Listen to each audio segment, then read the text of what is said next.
Hello प्यारे बच्चों, कैसे हो आप सब। आप सभी का स्वागत है पीडब्ल्यू के इस प्लेटफॉर्म पे।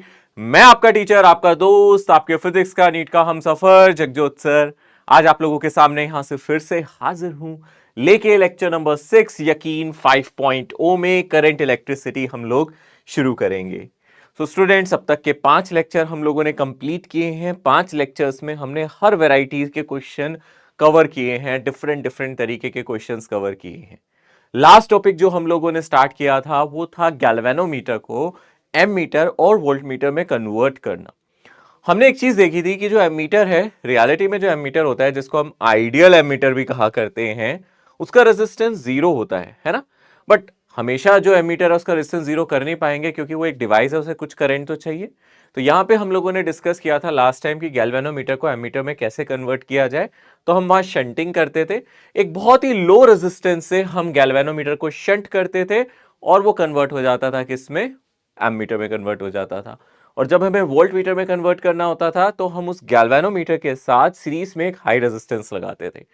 2 क्वेश्चन हमने लास्ट टाइम किए थे, 2 या 3 क्वेश्चन लास्ट टाइम किए थे, बट क्वेश्चंस इतने सफिशिएंट नहीं है। हमें कुछ और क्वेश्चंस पे आज प्रैक्टिस करनी है, मेहनत करनी है। सो आज के इस सेशन में हम लोग और क्वेश्चंस की प्रैक्टिस करेंगे और मेहनत करने वाले हैं। आज के इस सेशन में और क्वेश्चंस हम डिस्कस करेंगे और फिर नेक्स्ट लेक्चर में हम लोग क्या करेंगे, नेक्स्ट लेक्चर में हम लोग रिकैप करेंगे, रिवीजन्स भी करेंगे और कुछ प्रैक्टिस प्रॉब्लम्स देखेंगे। सो आज का ये जो लेक्चर है ये डेडिकेटेड है सर्किट एनालिसिस को ही। साथ के साथ आज हम पावर के बारे में डिस्कशन करने वाले हैं, हीट के बारे में डिस्कशन करने वाले हैं, रेटेड पावर क्या होता है इस पे चर्चा करेंगे आज के इस सेक्शन में, आज के इस कंप्लीट लेक्चर में। हीटिंग इफेक्ट ऑफ करंट एक नया टॉपिक, पावर और मैक्सिमम पावर थ्योरम, ये आप लोगों को आज देखने को मिलेगी आज के इस लेक्चर में। सो स्टूडेंट, एक बात ध्यान से समझते हैं हम। मैंने लास्ट लेक्चर देखा था, उसमें आई थिंक लेक्चर नंबर 3 में कहीं एक थोड़ा बहुत उसमें क्या था कि लिखने में कुछ गलती हो गई थी। यानी कि हम लोगों ने जब इंटरनल ईएमएफ पढ़ा था तो मैंने आप लोगों के कमेंट्स भी देखे थे और काफी अच्छी बात है आप लोगों ने उस चीज को देखा और मुझे बताया। वहां मैंने गलती से एक जगह यहां पे मैंने ऐसे सर्किट कंसीडर किया हुआ था। लेटस से इस तरीके से कोई सर्किट कंसीडर किया है, ये इंटरनल रेजिस्टेंस है, ये एक्सटर्नल रेजिस्टेंस है और करंट ऐसे जा रहा है आई। डेफिनेटली करंट हमेशा हाई से लो जाता है। शायद मैंने वहां जल्दी में यहां नेगेटिव पॉजिटिव बनाया था, बट आप लोगों ने आइडेंटिफाई कर लिया था, वो सही है। यहाँ पे हाई होगा, यहाँ लो होगा, करंट हाई से लो जाता है, ये लो से हाई होगा। और यहां से इक्वेशन होगी ई माइनस आई आर, ये किसके इक्वल होगी, पोटेंशियल डिफरेंस। यहां हमने ए और बी पॉइंट माना था, वी ए बी हम लोगों ने कंसीडर किया था, राइट। इसी को हम टर्मिनल वोल्टेज कहते थे और डेफिनेटली मैंने बोला भी था टर्मिनल वोल्टेज क्या होती है, ईएमएफ से कम होती है। शायद वहां भी जल्दबाजी में यहां ग्रेटर का साइन लग गया था, इट्स माय फॉल्ट, मैंने ध्यान से नहीं देखा, मैंने गलती से यहां पे ग्रेटर लगा दिया था। बट बोला मैंने यही था लेस देन होगा और लगा दिया था साइन ग्रेटर का। बट राइटली काफी बच्चों ने इसको आइडेंटिफाई किया, so I accept apologies from my side कि यहां पे मैंने गलती से ग्रेटर लिख दिया था। बट आप इसको जरूर करेक्ट कर लें, तो दिस इज अ करेक्शन, ठीक है ना।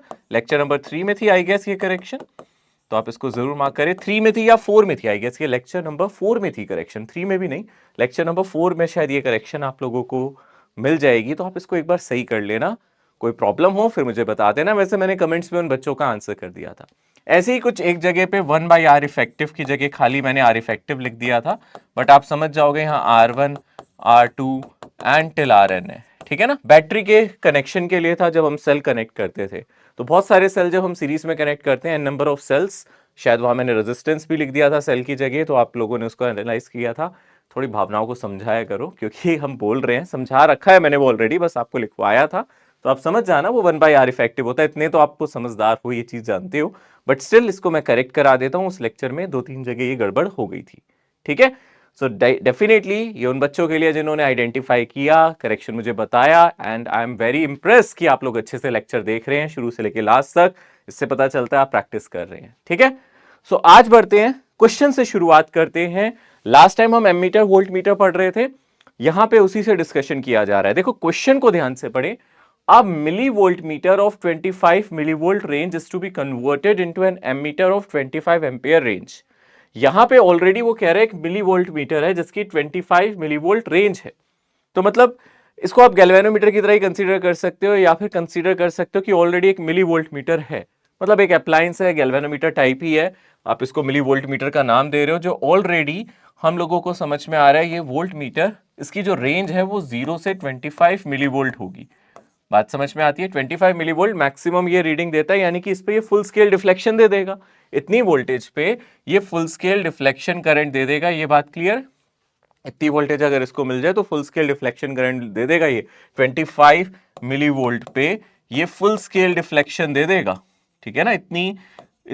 इतना इसके लिए सफिशिएंट है। हमने जब लास्ट टाइम पढ़ा था, हमने फुल स्केल डिफ्लेक्शन करंट की बात की थी। ये वोल्टेज है, कितनी वोल्टेज मिलने पे भी ये फुल स्केल डिफ्लेक्शन करंट हम लोगों को दे सकता है। राइट? समझ में आती है ये बात? आई थिंक ये बात क्लियर है। अब वो कह रहा है कि इसको हमें 25 एमीटर, मतलब एक एमीटर में कन्वर्ट करना है 25 एम्पियर रेंज का। मतलब मैं इससे मैक्सिमम करंट 25 एम्पियर मेजर कर लेना चाहता हूं। यानी कि अगर हम ध्यान से देखें, एमीटर के लिए क्या रिक्वायरमेंट होती थी? अगर हम एमीटर की बात करें तो हम क्या करते थे, गैल्वेनोमीटर को, यानी कि यहाँ वोल्ट मीटर को, यहाँ गैल्वेनोमीटर की तरह ही काम कर रहा है ये वोल्ट मीटर। अगर हम ध्यान से देखेंगे, इसी वोल्ट मीटर को गैल्वेनोमीटर मान लो, इसका रेजिस्टेंस G मान लो, और इसके साथ पैरेलल में हमें एक शंटिंग करनी पड़ेगी, एक शंट रेजिस्टेंस हम लोगों को बनाना पड़ेगा। हम जानते हैं कि यहाँ पे जब करंट I आएगा, I का मतलब यहाँ पे मैक्सिमम करंट कितना मेजर करना चाहते हैं, 25 एम्पियर। तो हम चाहेंगे यहां से IG पास करो। IG का मतलब है जो यहां से करंट जा रहा है IG। ठीक है ना? यहां से जो करंट जा रहा है वो कितना होगा, IG। यहां से IG पास करे। हम जानते हैं यहां से करंट IG पास करेगा, और यहां पे जब इसका रेजिस्टेंस G है, IG इंटू G, ये मेरा फुल स्केल डिफ्लेक्शन करंट है और रेजिस्टेंस है, तो ये फुल स्केल डिफ्लेक्शन वोल्टेज दे देगा। ये हमें 25 मिली वोल्ट वोल्टेज दे देगा। ये एक बार फिर से समझा देता हूं मैं आपको। देखा जाए, हमें क्वेश्चन में बोला था 25 मिली वोल्ट इसकी मैक्सिमम वोल्टेज है, इस पे ये फुल स्केल डिफ्लेक्शन करंट देगा, यानी कि पूरा डिफ्लेक्शन दिखाएगा। कहने का मतलब है, अगर इस वोल्ट मीटर का रेजिस्टेंस मैंने G मान लिया और IG इसमें करंट आ जाएगा, फुल स्केल डिफ्लेक्शन करंट, तो मैं लिख सकता हूं ना, इसे यहीं से तो लिख सकता हूं, IG इंटू इसका रेजिस्टेंस, ये किसके इक्वल हो जाएगा, जो मेरी मैक्सिमम वोल्टेज है, फुल स्केल डिफ्लेक्शन वोल्टेज जो होती है V, वो मेरी 25 है। इसी को मैंने यहां लिख दिया है। अब आपको पता है जो वोल्टेज इसके अक्रॉस आएगी वही शंट रेजिस्टेंस के अक्रॉस आएगी, जो वोल्टेज इसके अक्रॉस आएगी वही किसके अक्रॉस आएगी, शंटिंग के अक्रॉस। तो शंट के अक्रॉस कितनी आएगी, यहां से 25 एम्पियर माइनस IG, है ना? तो आप देख सकते हो 25 माइनस IG इंटू इसका रेजिस्टेंस कितना है, S, I इंटू R, यही वोल्टेज इसके इक्वल होगी। किसके इक्वल होगी? अगर आप ध्यान से देखोगे 25 इंटू 10 की पावर -3 के इक्वल होगी, है ना? यही वोल्टेज इसके इक्वल हो जाएगी। अब आप जानते हो 25 IG से बहुत ज्यादा बड़ा होगा, IG बहुत छोटा होगा, यहाँ ये करंट बहुत छोटा होगा। तो यहां से हम लोग इसको अप्रोक्सीमेटली, ये अप्रोक्सीमेटली लिख रहे हैं, हम IG को हम बहुत छोटा मान रहे हैं। हम मान रहे हैं कि IG बहुत ज्यादा छोटा है, किससे, 25 से। और कोई तरीका भी नहीं है ना हमारे लिए, क्योंकि हमारे पास IG निकालने का और कोई मेथड नहीं है, क्योंकि हमें G नहीं दिया। G दिया होता तो मैं IG निकाल सकता था, तो हमें इसको निगलेक्ट करना ही पड़ेगा, अदरवाइज ये आगे कैलकुलेट नहीं कर सकते। यानी कि यहां इसको लिखेंगे 25 इंटू एस, ये किसके इक्वल हो जाएगा, 25 इंटू 10 की पावर -3। तो एस की वैल्यू आ जाएगी 10 की पावर -3, ये हमारा ओम्स में आ जाएगा, यानी कि 0.001 ओम। ये मेरा फाइनल आंसर आ जाएगा।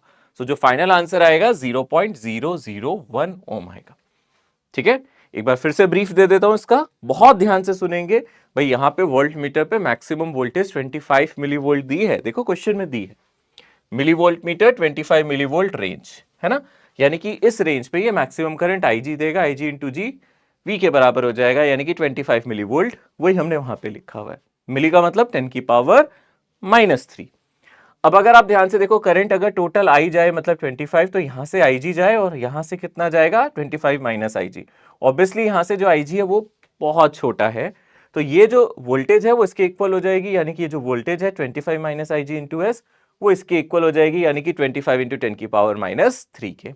और फिर यहां से हम कैलकुलेशन कर रहे हैं, बट IG निकालने का कोई तरीका नहीं है हमारे पास। अगर हमें G दिया होता तो मैं इसकी वैल्यू डाल देता, बट इसकी वैल्यू आएगी भी कितनी, 25, और इसकी वैल्यू कितनी होगी, IG की वैल्यू 0.001, ऐसा कुछ। आप माइनस भी कर दोगे तो खास फर्क पड़ेगा नहीं। तो आप देख सकते हो यहां से हम S निकाल लेते हैं। ठीक है? यहां से कैलकुलेट करके S, यानी कि ये शंट रेजिस्टेंस हमने निकाल लिया। याद है ना, हम लोगों को गैल्वेनोमीटर को जब कन्वर्ट करना होता था वोल्ट मीटर में, तो हम लोग हाई रेजिस्टेंस लगाते थे। अगर एमीटर में कन्वर्ट करना होता था तो हम एक लो रेजिस्टेंस से शंट करते थे। इस क्वेश्चन में बच्चे सिर्फ इस चीज पे कंफ्यूज हो सकते हो आप कि यहाँ पे ना वोल्ट मीटर दिया, गैल्वेनोमीटर वर्ड यूज नहीं किया। रियलिटी में आप इसको ऐसे मान सकते हो, ये गैल्वेनोमीटर ही है जिसको 25 मिली वोल्ट पे मैक्सिमम डिफ्लेक्शन मिलता है। क्योंकि आप वोल्ट मीटर नाम से शायद कंफ्यूज हो जाओ कि सर वोल्ट मीटर करंट कैसे मेजर कर रहा है या फिर ये कैसे काम कर रहा है, वोल्ट मीटर को एमीटर क्यों बना रहे हैं। हम तो गैल्वेनोमीटर को वोल्ट मीटर या गैल्वेनोमीटर को एमीटर बनाते थे, पर इस क्वेश्चन में तो सर कुछ अलग ही कह रहा है। यहाँ कह रहा है वोल्ट मीटर को हम लोग एमीटर बनाते। तो आप समझ जाओ वोल्ट मीटर का मतलब है जस्ट एक डिवाइस जिसमें एक सुई लगी है, करंट जाएगा तो डिफ्लेक्शन दिखाएगा, है ना। तो यहाँ पे हमें वही चीज, इसको थोड़ी देर के लिए वोल्ट मीटर की जगह आप गैल्वेनोमीटर समझ के करोगे तो ये क्वेश्चन सॉल्व हो जाएगा। अगर आप बार बार इसको वोल्ट मीटर समझोगे तो गड़बड़ करोगे। समझो कि एक मिली गैल्वेनोमीटर है, 25 मिली वोल्ट तक उस पर वोल्टेज जा सकती है, फिर कोई घबराहट नहीं होगी, फिर ये क्वेश्चन समझ में आएगा। आगे बढ़ते हैं, अगले सवाल पे पढ़ते हैं। देखो ये भी क्या कहता है, अ वोल्ट मीटर ऑफ रेजिस्टेंस 2000 ओम। एक वोल्ट मीटर यहां पे कंसीडर किया गया है जिसका रेजिस्टेंस हम लोगों को कितना बताया गया है, बोलो 2000 ओम। यानी कि इसको भी अगर हम ध्यान से देखेंगे, इस पे मैक्सिमम पोटेंशियल डिफरेंस 2 वोल्ट हो सकता है। ये इसका रेजिस्टेंस हो गया। मैं इसको रेजिस्टेंस को फिर जी कह देता हूं। Consider this as a galvanometer की तरह ही कंसीडर कर लेते हैं इसको। और इसका रेजिस्टेंस कितना दिया गया, अगर आप ध्यान से देखोगे 2000 ओम। मतलब मेरा जो भी डिवाइस होता है उसका रेजिस्टेंस, यानी कि मैं इसको भी गैल्वेनोमीटर मान के ही चल रहा हूं, वोल्ट मीटर को। ऑलरेडी वो वोल्ट मीटर है, कंस्ट्रक्टेड वोल्ट मीटर की बात कर रहा है, ठीक है। तो इसका रेजिस्टेंस हमने कितना माना, 2000 ओम माना, ठीक है। इसको हम मान लेते हैं ऐसे।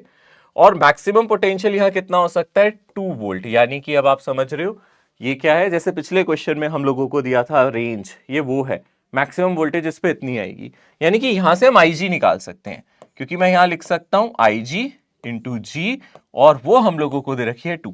मतलब यहां पे हमें वोल्ट मीटर दिया है गैल्वेनोमीटर की जगह, बट आप इसको गैल्वेनोमीटर मान के ही चलो, जिसका रेजिस्टेंस 2000 ओम है।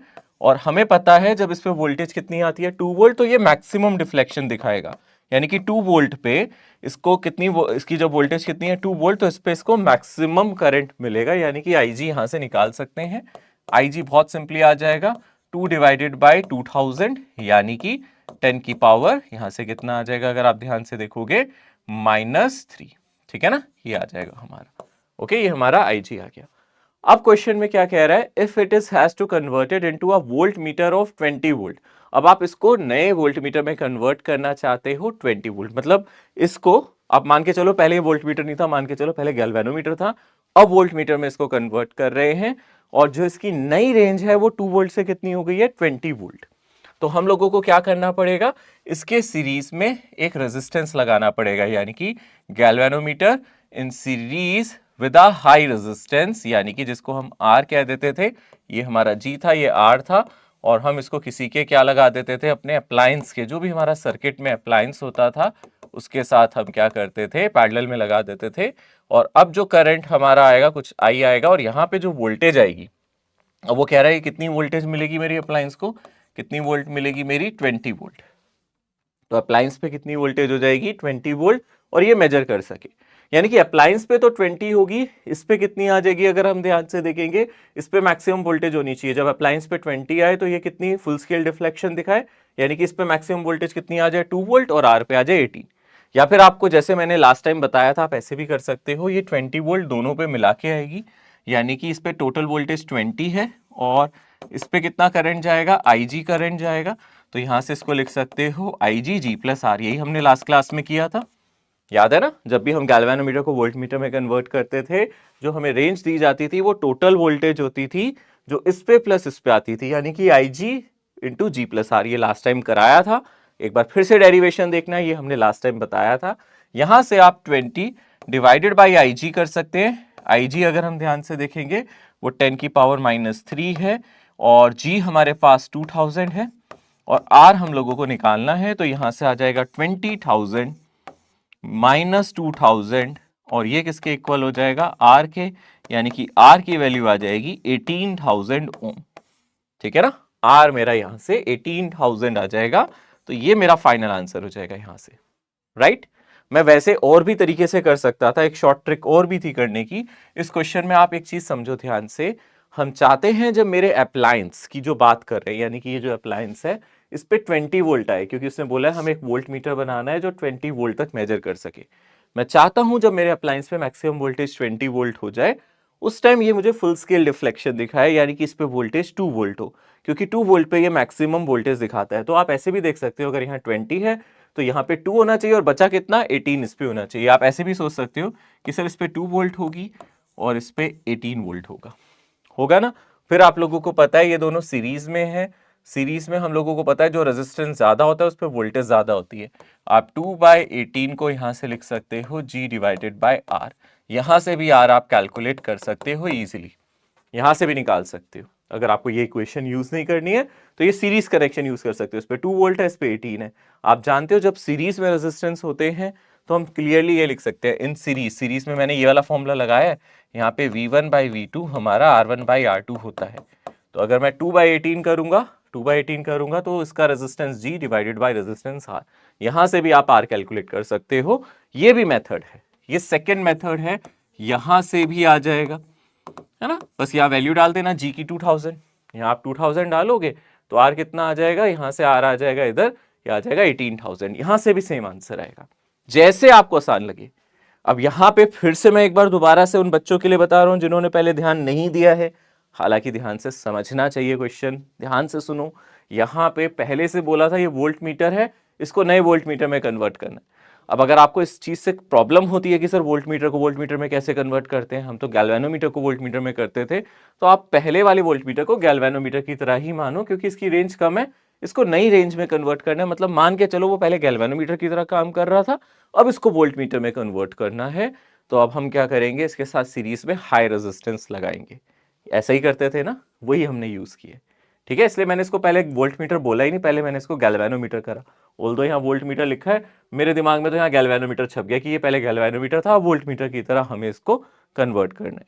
ऐसे ही पिछले क्वेश्चन में हमें ये पहले वोल्ट मीटर दिया था और बाद में एमीटर में कन्वर्ट करना था, तो मैंने माना ही नहीं कि वो वोल्ट मीटर था, पहले मैंने उसको माना ही गैल्वेनोमीटर की तरह है पहले, और बाद में उसको एमीटर में कन्वर्ट किया है, ठीक है।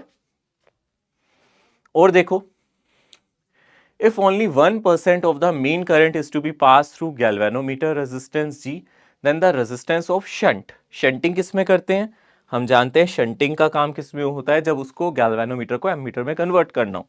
यानी कि क्वेश्चन का पहले मतलब समझे, सिर्फ 1% of main current is to be pass through galvanometer, यानी कि आप ऐसे समझो, मान लो कोई मेन करंट है और यहाँ पे मेरा कोई गैल्वेनोमीटर है, मान लो हमारा यहाँ पे मेन करंट कितना है, I है, और अगर हम इसको एमीटर की तरह यूज कर रहे हैं गैल्वेनोमीटर की तरह, तो ये मेरा गैल्वेनोमीटर हो गया, और इसके पैरेलल में शंट रेजिस्टेंस लगा होगा कुछ इस तरीके से, ठीक है ना। इसके पैरेलल में क्या लगा होगा, शंट रेजिस्टेंस। सो हमें पता है शंट रेजिस्टेंस बहुत कम होता है, ज्यादा करंट शंट से जाता है, गैल्वेनोमीटर से कम करंट जाता है। तो क्वेश्चन में बोल भी रहा है, नीचे जो करंट जाएगा वो IG होता है, हमें पता है, और जो ऊपर करंट होता है वो I माइनस IG होता है, हम जानते हैं ना। और उसने क्वेश्चन में IG दिया है, कितना दिया है, 1%, यानी कि गैल्वेनोमीटर से जो करंट जाएगा IG, ठीक है ना, थोड़ा शॉर्ट में लिखते हैं I माइनस IG, सबस्क्रिप्ट में है ये, ठीक है ना। तो जो IG होगा, जो करंट गैल्वेनोमीटर से जाएगा फुल स्केल डिफ्लेक्शन करंट, वो सिर्फ 1% है, यानी कि 1/100 ऑफ I, यानी कि इसको आप सिंपली I/100 समझ सकते हो, ठीक है। अब आप आगे बस सॉल्व कर लो, हमें शंट रेजिस्टेंस निकालना है। शंट रेजिस्टेंस निकालने का एक फॉर्मूला होता था, याद है, हम क्या कर सकते हैं, दोनों की वोल्टेज को बराबर कर सकते हैं। हमें पता है IG इंटू, मैंने उल्टा लिख दिया, एक सेकेंड, ऊपर IG जाएगा, नीचे I माइनस IG जाएगा, ठीक है ना। आई थिंक आप लोगों ने ये देख लिया होगा, ऊपर गैल्वेनोमीटर लगाया है, नीचे शंट रेजिस्टेंस है ना। गैल्वेनोमीटर से कितना करंट जाता है, IG, शंट से जाएगा I माइनस IG, ठीक है ना। अरे गैल्वेनोमीटर से IG जाता है, शंट से I माइनस IG जाता है, मैंने ऊपर नीचे लिख दिया था, पर फिर भी कोई दिक्कत नहीं है, यहाँ से करंट I जा रहा है, गैल्वेनोमीटर से IG और शंट से I माइनस IG जाएगा, ठीक है ना। इन दोनों की वोल्टेज बराबर होगी, ऐसे ही हमने सीखा था। IG इंटू G ये किसके इक्वल हो जाएगा, I minus IG into shunt resistance, ठीक है। इस तरीके से लिख सकते हैं इसको हम।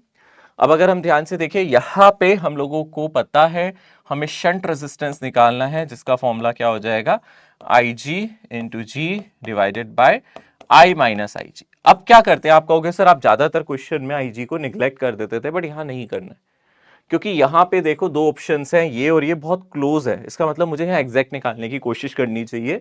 IG को आप IG लिखे, IG को हम कितना लिख सकते हैं, I डिवाइडेड बाय 100 लिख सकते हैं, ठीक है ना, और नीचे आ जाओ, यहां से आ जाएगा I minus I divided by 100, ये आ जाएगा, और मल्टीप्लाई बाय जी। अब आप देख सकते हो यहाँ पे ऊपर है I डिवाइडेड बाय 100 और नीचे कितना आ जाएगा एलसीएम 100, ठीक है ना, और ऊपर कितना आ जाएगा 100 माइनस 1 यानी कि 99I। तो आप देख सकते हो ये 100 कैंसिल हो जाएगा इंटू जी, आई से आई भी कैंसिल हो जाएगा, तो ये जी डिवाइडेड बाय 99 बचेगा। और अगर आपने इसको निग्लेक्ट कर दिया होता ना तो आंसर आपका जी बाय 100 आ जाता, और दोनों ऑप्शन है यहाँ पे, जी बाय 100 भी, जी बाय 99 भी। इसलिए मैंने यहाँ पे आई जी को निग्लेक्ट नहीं किया, आई जी को निग्लेक्ट नहीं कर रहा हूं मैं, क्योंकि आई जी को निग्लेक्ट करूंगा तो ये आंसर आ जाएगा, बट अगर हमारे पास एग्जैक्ट आंसर है तो हम अप्रॉक्सीमेट आंसर नहीं लिखेंगे। अप्रॉक्सीमेटली ये दोनों बराबर है, अप्रॉक्सीमेटली ये दोनों बराबर है, आप देख सकते हो बहुत क्लोज ऑप्शंस हैं यहाँ पे, इसलिए मैंने आईजी को यहाँ निग्लेक्ट नहीं किया है। समझ रहे हो ध्यान से क्यों नहीं किया, क्योंकि ये दोनों बहुत क्लोज ऑप्शन है, तो ये आंसर नहीं होगा इस केस में, ये आंसर होगा। हाँ, अगर यहाँ ऑप्शन में जी बाय 100, 99 जी बाय 100, जी बाय 1000 ऐसा कोई ऑप्शन होता तो आप इसको भी लिख सकते थे कि ये भी मेरा आंसर अप्रॉक्सीमेटली ठीक है, बट यहाँ पे एग्जैक्ट आंसर आ रहा है जी बाय 99, तो हमें ये लिखना चाहिए। ठीक है, आगे बढ़ते हैं। On connecting a shunt of 10 ohm, the deflection in a moving coil galvanometer falls from 40 division to 6 division. The resistance of the galvanometer is. तो यहां पे कह रहा है हमने अगर शंट लगाया है 10 ओम का, तो जो डिफ्लेक्शन है मूविंग कॉइल गैल्वेनोमीटर में वो 40 डिवीजन से 6 डिवीजन पे चला गया। कहने का मतलब क्या है, आपके पास यहाँ पे कोई गैल्वेनोमीटर होगा, मान लेते हैं इस तरीके से मेरा गैल्वेनोमीटर है, और आपको पता है ये जीरो होता है ना गैल्वेनोमीटर का, ठीक है। मान लो इसमें यहाँ पे कहीं कुछ नंबर ऑफ डिवीजन्स है, तो यहाँ पे बोल रहा है यहाँ से लेके यहाँ तक कितने डिवीजन्स थे इसके, 40 डिवीजन्स थे। कितने डिवीजन्स से, 40 डिवीजन्स से। तो ऐसे ऐसे ऐसे करके इस पे कितने डिवीजन्स बने होंगे, 40 डिवीजन्स बने होंगे। तो जो इसका सिंगल डिवीजन है उसने बोला है 1 डिवीजन, मैं मान लेता हूं जो इसका एक डिवीजन है वो दिया नहीं है, मैं इसको मान लेता हूं आई नॉट, है ना। तो यहां से लेके यहां तक पहले कितना करंट आ रहा था, 40 आई नॉट। तो पहले कितना करंट आ रहा होगा अगर आप ध्यान से देखोगे गैल्वेनोमीटर में, 40 आई नॉट। मैं 1 डिवीजन को आई नॉट मान रहा हूं, तो इनिशियल करंट जो इससे जा रहा था, अगर हम ध्यान से देखें, इससे जो इनिशियल करंट जा रहा था हम उसको कितना मान सकते हैं, 40 डिवीजन्स यानी कि 40 आई नॉट मान सकते हैं ना, क्योंकि पहले करंट 40 डिवीजन्स था। अब वो कह रहा है कि हमने जैसे ही on connecting a shunt of 10 ohm, यानी कि इसके साथ जब हम शंटिंग कर देते हैं, यानी कि यहाँ पे पहले कुछ करंट आ रहा था मेरा, कितना करंट आ रहा था, 40 आई नॉट। कितना करंट आ रहा था, 40 आई नॉट, तो ये हमें मिल रहा था। अब भी सेम करंट आ रहा होगा, कितना आ रहा होगा, 40 आई नॉट ही आ रहा होगा करंट, बट अब आपने क्या किया है, गैल्वेनोमीटर को आपने शंट कर दिया है, तो हमारे 6 डिवीजन आ रहे हैं।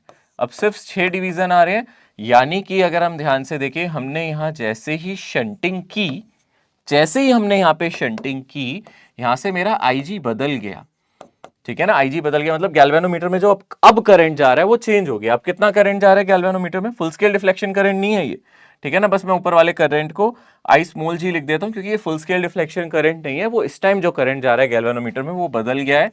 वो कितना हो गया आप देख रहे हो, वो करंट हो गया है 6 आई नॉट, है ना। तो बाकी का 34 आई नॉट कहां से चला गया, नीचे से। बाकी का आप देख सकते हो 34 आई नॉट कहां से चला जाएगा, नीचे से चला जाएगा। तो आप लोगों से पूछ रहा है रेजिस्टेंस ऑफ द गैल्वेनोमीटर, यानी कि गैल्वेनोमीटर का जो रेजिस्टेंस है वो कितना होना चाहिए। शंट रेजिस्टेंस हमें दिया है 10 ओम, शंट रेजिस्टेंस हमें दिया है 10 ओम। अब आप इसको एक ही स्टेप में कर सकते हैं। वो कैसे कर सकते हैं, आपको पता है यहां पे ये दोनों पैरेलल में लगे हैं, ऊपर का रेजिस्टेंस G है, नीचे का रेजिस्टेंस S है। पैरेलल में याद है, अगर आप ध्यान से देखोगे जहां रेजिस्टेंस ज्यादा होता है वहां करंट कम होता है। यहाँ पे करंट IG है, यहाँ पे करंट कितना है, नीचे शंट रेजिस्टेंस का करंट कितना है, 34 आई नॉट। आपको पता है करंट का रेशियो क्या होता है, IG डिवाइडेड बाई IS, यानी कि अगर यहाँ I1 है यहाँ I2 है, ये किसके इक्वल होता है, R2 बाई R1, रेसिप्रोकल। यानी कि IG बाई IS क्या हो जाएगा, जो नीचे का रेजिस्टेंस है यानी कि S डिवाइडेड बाई गैल्वेनोमीटर का रेजिस्टेंस। हम इस तरीके से लिख सकते हैं। यानी कि यहाँ पे अगर आपको G बाई S का फॉर्मूला लिखना है, रेसिप्रोकल ले लो, ये IS बाई IG हो जाएगा। यानी कि यहां से अगर आपको G निकालना है, ये हो जाएगा S into IS divided by IG। Shunt resistance मेरा 10 है, IS की अगर हम बात करें वो मेरा 34 है, और डिवाइडेड बाई IG की अगर हम बात करें वो कितना है हमारा, वो 34 आई नॉट था, और ये कितना है मेरा 16 है ना, सॉरी 6 आई नॉट, देख सकते हो ठीक है, मैं इसको फिर से लिख के दिखा देता हूं, इसको मैं यहां कैलकुलेट कर देता हूं। जी की वैल्यू हमारी कितनी आ गई है, ये आ गई है S into I S divided by I G. तो अगर हम शंट रेजिस्टेंस देखें 10 है, आई एस की अगर हम बात करें, आई एस कितना मेरे पास 34 आई नॉट, और डिवाइडेड बाई कितना हो जाएगा आपका 6 आई नॉट। आई नॉट यहाँ पे कैंसिल हो जाएगा, तो आप देख सकते हो 340 डिवाइडेड बाय, आप देखो 6 आ रहा है, और हम इसको अगर 2 से कैंसिल कर दें 170 डिवाइडेड बाय 3, तो हमारा जो आंसर आएगा जी का वो 170 डिवाइडेड बाय 3 ओम आएगा, यानी कि ये वाला ऑप्शन। ठीक है, ध्यान से देखो, बहुत आराम से देखो क्या हो रहा है, मैं फिर से समझाता हूं। आप ऐसे मान के चलो, वो कह रहे हैं पहले गैल्वेनोमीटर से कुछ करंट जा रहा था तो 40 डिवीजन आ रहे थे, तो मैंने इजी करने के लिए मान लिया हर एक डिवीजन आई नोट का है। यहाँ पे एक सिंगल डिवीजन को मैंने क्या माना है, वन डिवीजन को मैंने क्या एज्यूम किया है, अगर आप ध्यान से देखोगे मैंने इसे क्या एज्यूम किया हुआ है, आई नॉट। तो अगर यहाँ पे उसने बोला 40 डिवीजन का करंट आ रहा है, यानी कि 40 आई नॉट करंट आ रहा होगा, तभी तो ये 40 डिवीजन दिखा रहा होगा। ठीक है, तो मैं मान लेता हूं इनिशियल करंट 40 आई नॉट था। तो अब वो कह रहा है अगर 40 आई नॉट करंट जाए और आप इसको शंट कर दो, तो यहां करंट मेरा 40 डिवीजन से किस में चला जाता है, 6 डिवीजन में। किस में चला जाता है, 40 डिवीजन से 6 डिवीजन में चला जाता है, यानी कि करंट अब 40 से 6 डिवीजन में चला गया, यानी कि अब करंट यहाँ पे IG हो गया 6 आई नॉट। अब गैल्वेनोमीटर से उतना करंट नहीं जा रहा, अब 6 आई नॉट जा रहा है। अब आपको पता है ये और ये कैसे हैं, पैरेलल में। टोटल करंट 40 है, अगर ऊपर 6 जा रहा है तो नीचे 34 जाएगा। नीचे वाला रेजिस्टेंस 10 ओम है, ऊपर वाला रेजिस्टेंस हमें निकालना है। जी हमें नहीं पता है, जी हम लोगों को कैलकुलेट करना है। तो अगर आप इन दोनों का रेशियो लोगे IG बाई IS, यहाँ पे करंट इनवर्सली प्रोपोर्शनल होता है पैरेलल में रेजिस्टेंस के। अगर आप यहाँ IG लिख रहे हो तो G इधर आएगा, IS यहाँ लिख रहे हो तो S इधर आएगा, यानी कि G by IS by IG होगा। G का यहाँ से फॉर्मूला आ गया, फिर मैंने वैल्यूज को सब्स्टिट्यूट किया, 170/3 आ गया। नेक्स्ट क्वेश्चन देख सकते हैं, ये भी इंपॉर्टेंट है। यहां पे क्वेश्चन में बोला गया है the resistance of 900 ohm is connected in series with a galvanometer of resistance 100 ohm. यानी कि एक गैल्वेनोमीटर ले लेते हैं, ठीक है, जैसा कि क्वेश्चन में कह रहा है इसका रेजिस्टेंस कितना है, अगर आप ध्यान से देखोगे 100 ओम, और इसके साथ सीरीज में कितना लगाया गया है, 900 ओम का एक रेजिस्टेंस लगाया गया है एज पर द क्वेश्चन। ठीक है, it is connected in series with a galvanometer, ये क्वेश्चन में दिया है। Now a potential difference of 1 volt, a potential difference of 1 volt produces 100 division deflection in galvanometer.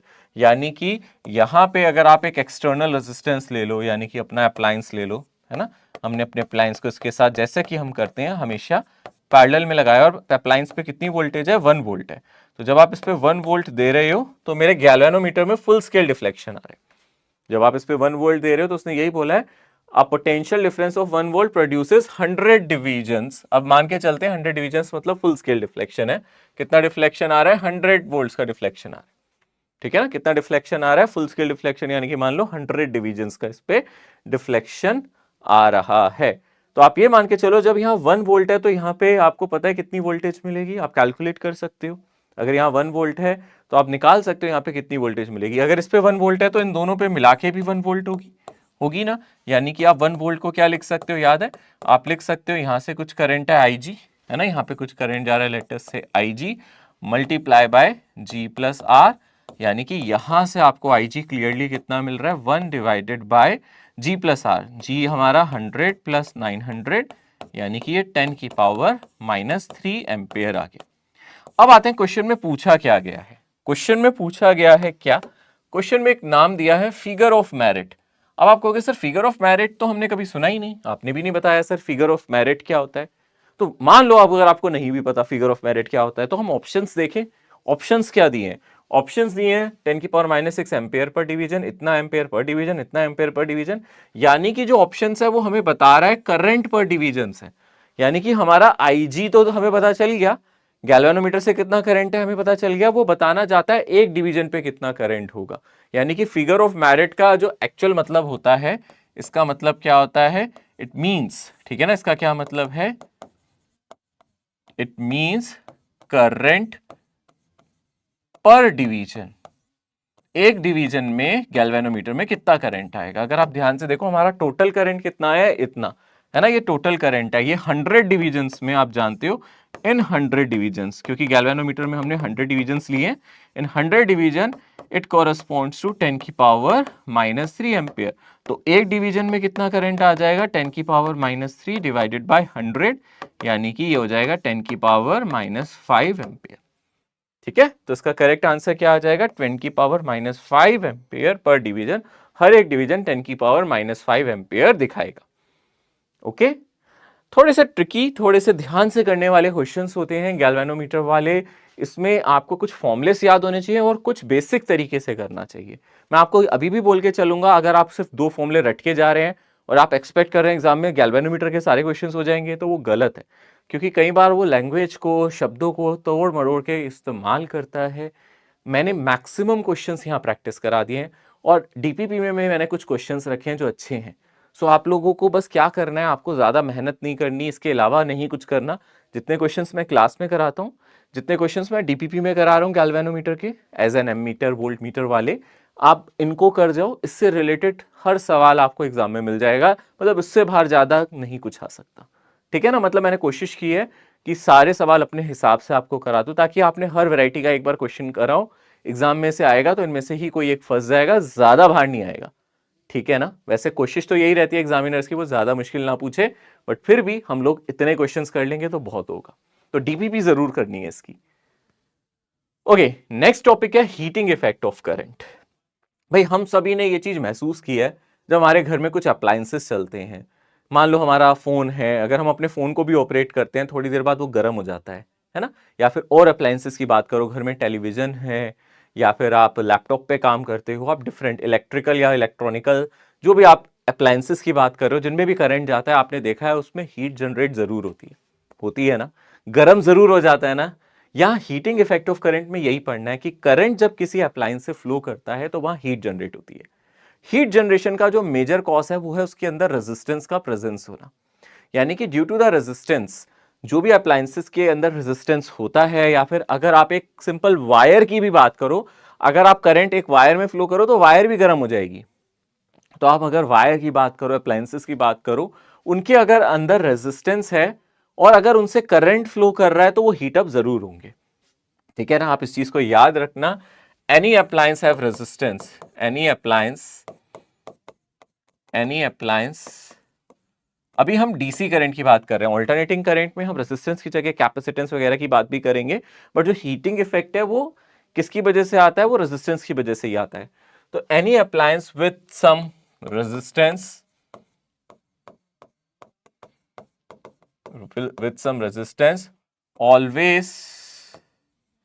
always generates some heat, always generates some heat when current flows through them, when current flows through them। तो इसका मतलब ये हो गया, जब भी appliances से हम करंट को पास करेंगे उनके अंदर हीटिंग इफेक्ट जरूर आएगा। जैसे ही आप उन रेजिस्टेंसेस के थ्रू करंट पास करोगे वो हीट अप होंगे, उनके अंदर हीट जनरेट होगी। जितना ज्यादा रेजिस्टेंस उतनी ज्यादा हीट जनरेट होगी। यानी कि हीटिंग इफेक्ट ऑफ करंट किससे रिलेटेड है, अप्लायंस के रेजिस्टेंसेस से। अप्लायंस में रेजिस्टेंस हुआ तो करंट जाएगा, और जैसे ही करंट जाएगा तो उसमें हीट जनरेट होगी। तो this is called heating effect of current. और हम अगर ध्यान से देखें, मान लेते हैं कोई भी अप्लायंस है जिसके पास कुछ रेजिस्टेंस हमें नजर आ रहा है, इस तरीके से अगर हम ध्यान से देखेंगे ये रेजिस्टेंस है। मान लो यहाँ पे मैं बैटरी कंसीडर कर लेता हूँ, ठीक है ना, यहाँ पे मैं बैटरी कंसीडर कर लेता हूँ। तो अगर मैं बात कर रहा हूँ इस अप्लायंस की, मान लो इस पे वोल्टेज कितनी आ रही है V, इसके ऊपर करंट कितना जा रहा है I, और इसका रेजिस्टेंस कितना है R। ठीक है ना, इस पे वोल्टेज कितनी है V, करंट कितना फ्लो कर रहा है इससे I, और रेजिस्टेंस कितना है R। ऐसे केस में जो इससे हीट फ्लो होती है, हम उसको सिंपली लिख सकते हैं I square R into T. I का मतलब है current flowing through the resistor, R का मतलब है रेजिस्टेंस, और T का मतलब है टाइम। तो यहां पे हर फैक्टर अफेक्ट कर रहा है, यानी कि टाइम पे भी फर्क पड़ता है कि आप कितनी देर तक देख रहे हो। टाइम, ये मेरा हो गया रेजिस्टेंस, ठीक है ना, ये हो गया हमारा रेजिस्टेंस कैपिटल R, और I का मतलब ऑब्वियसली ये क्या है, मेरा करंट जो फ्लो कर रहा है।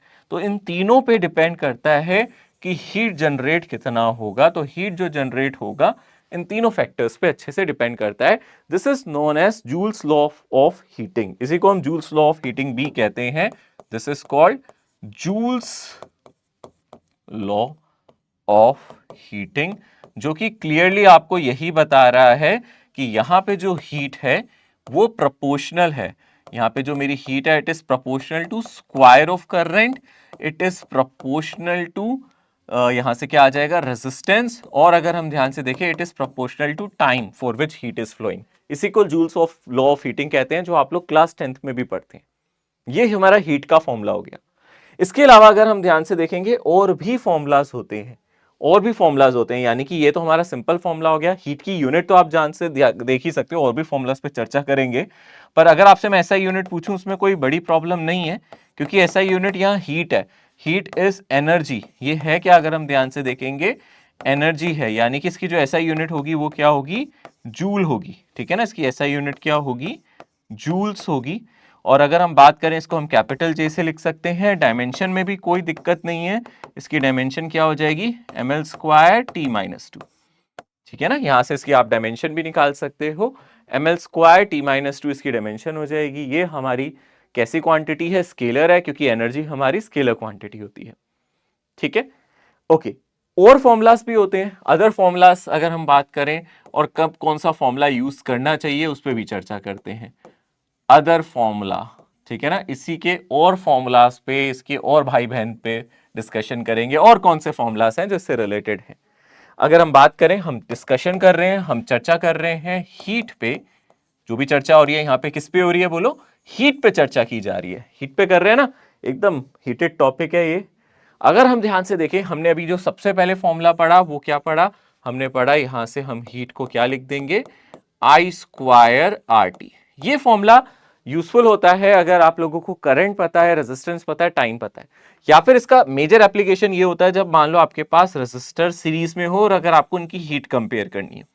मान लो मल्टीपल रेजिस्टर्स हैं, एक का रेजिस्टेंस R1 है, एक का R2 है, एक का R3 है। अब आप ध्यान से देख सकते हो यहां पे मुझे कैसा कनेक्शन दिख रहा है, सीरीज कनेक्शन दिख रहा है। तो सीरीज कनेक्शन में इंपॉर्टेंट है, आप इससे कंपेयर कर सकते हो कि किसमें हीट ज्यादा जाएगी, किसमें कम।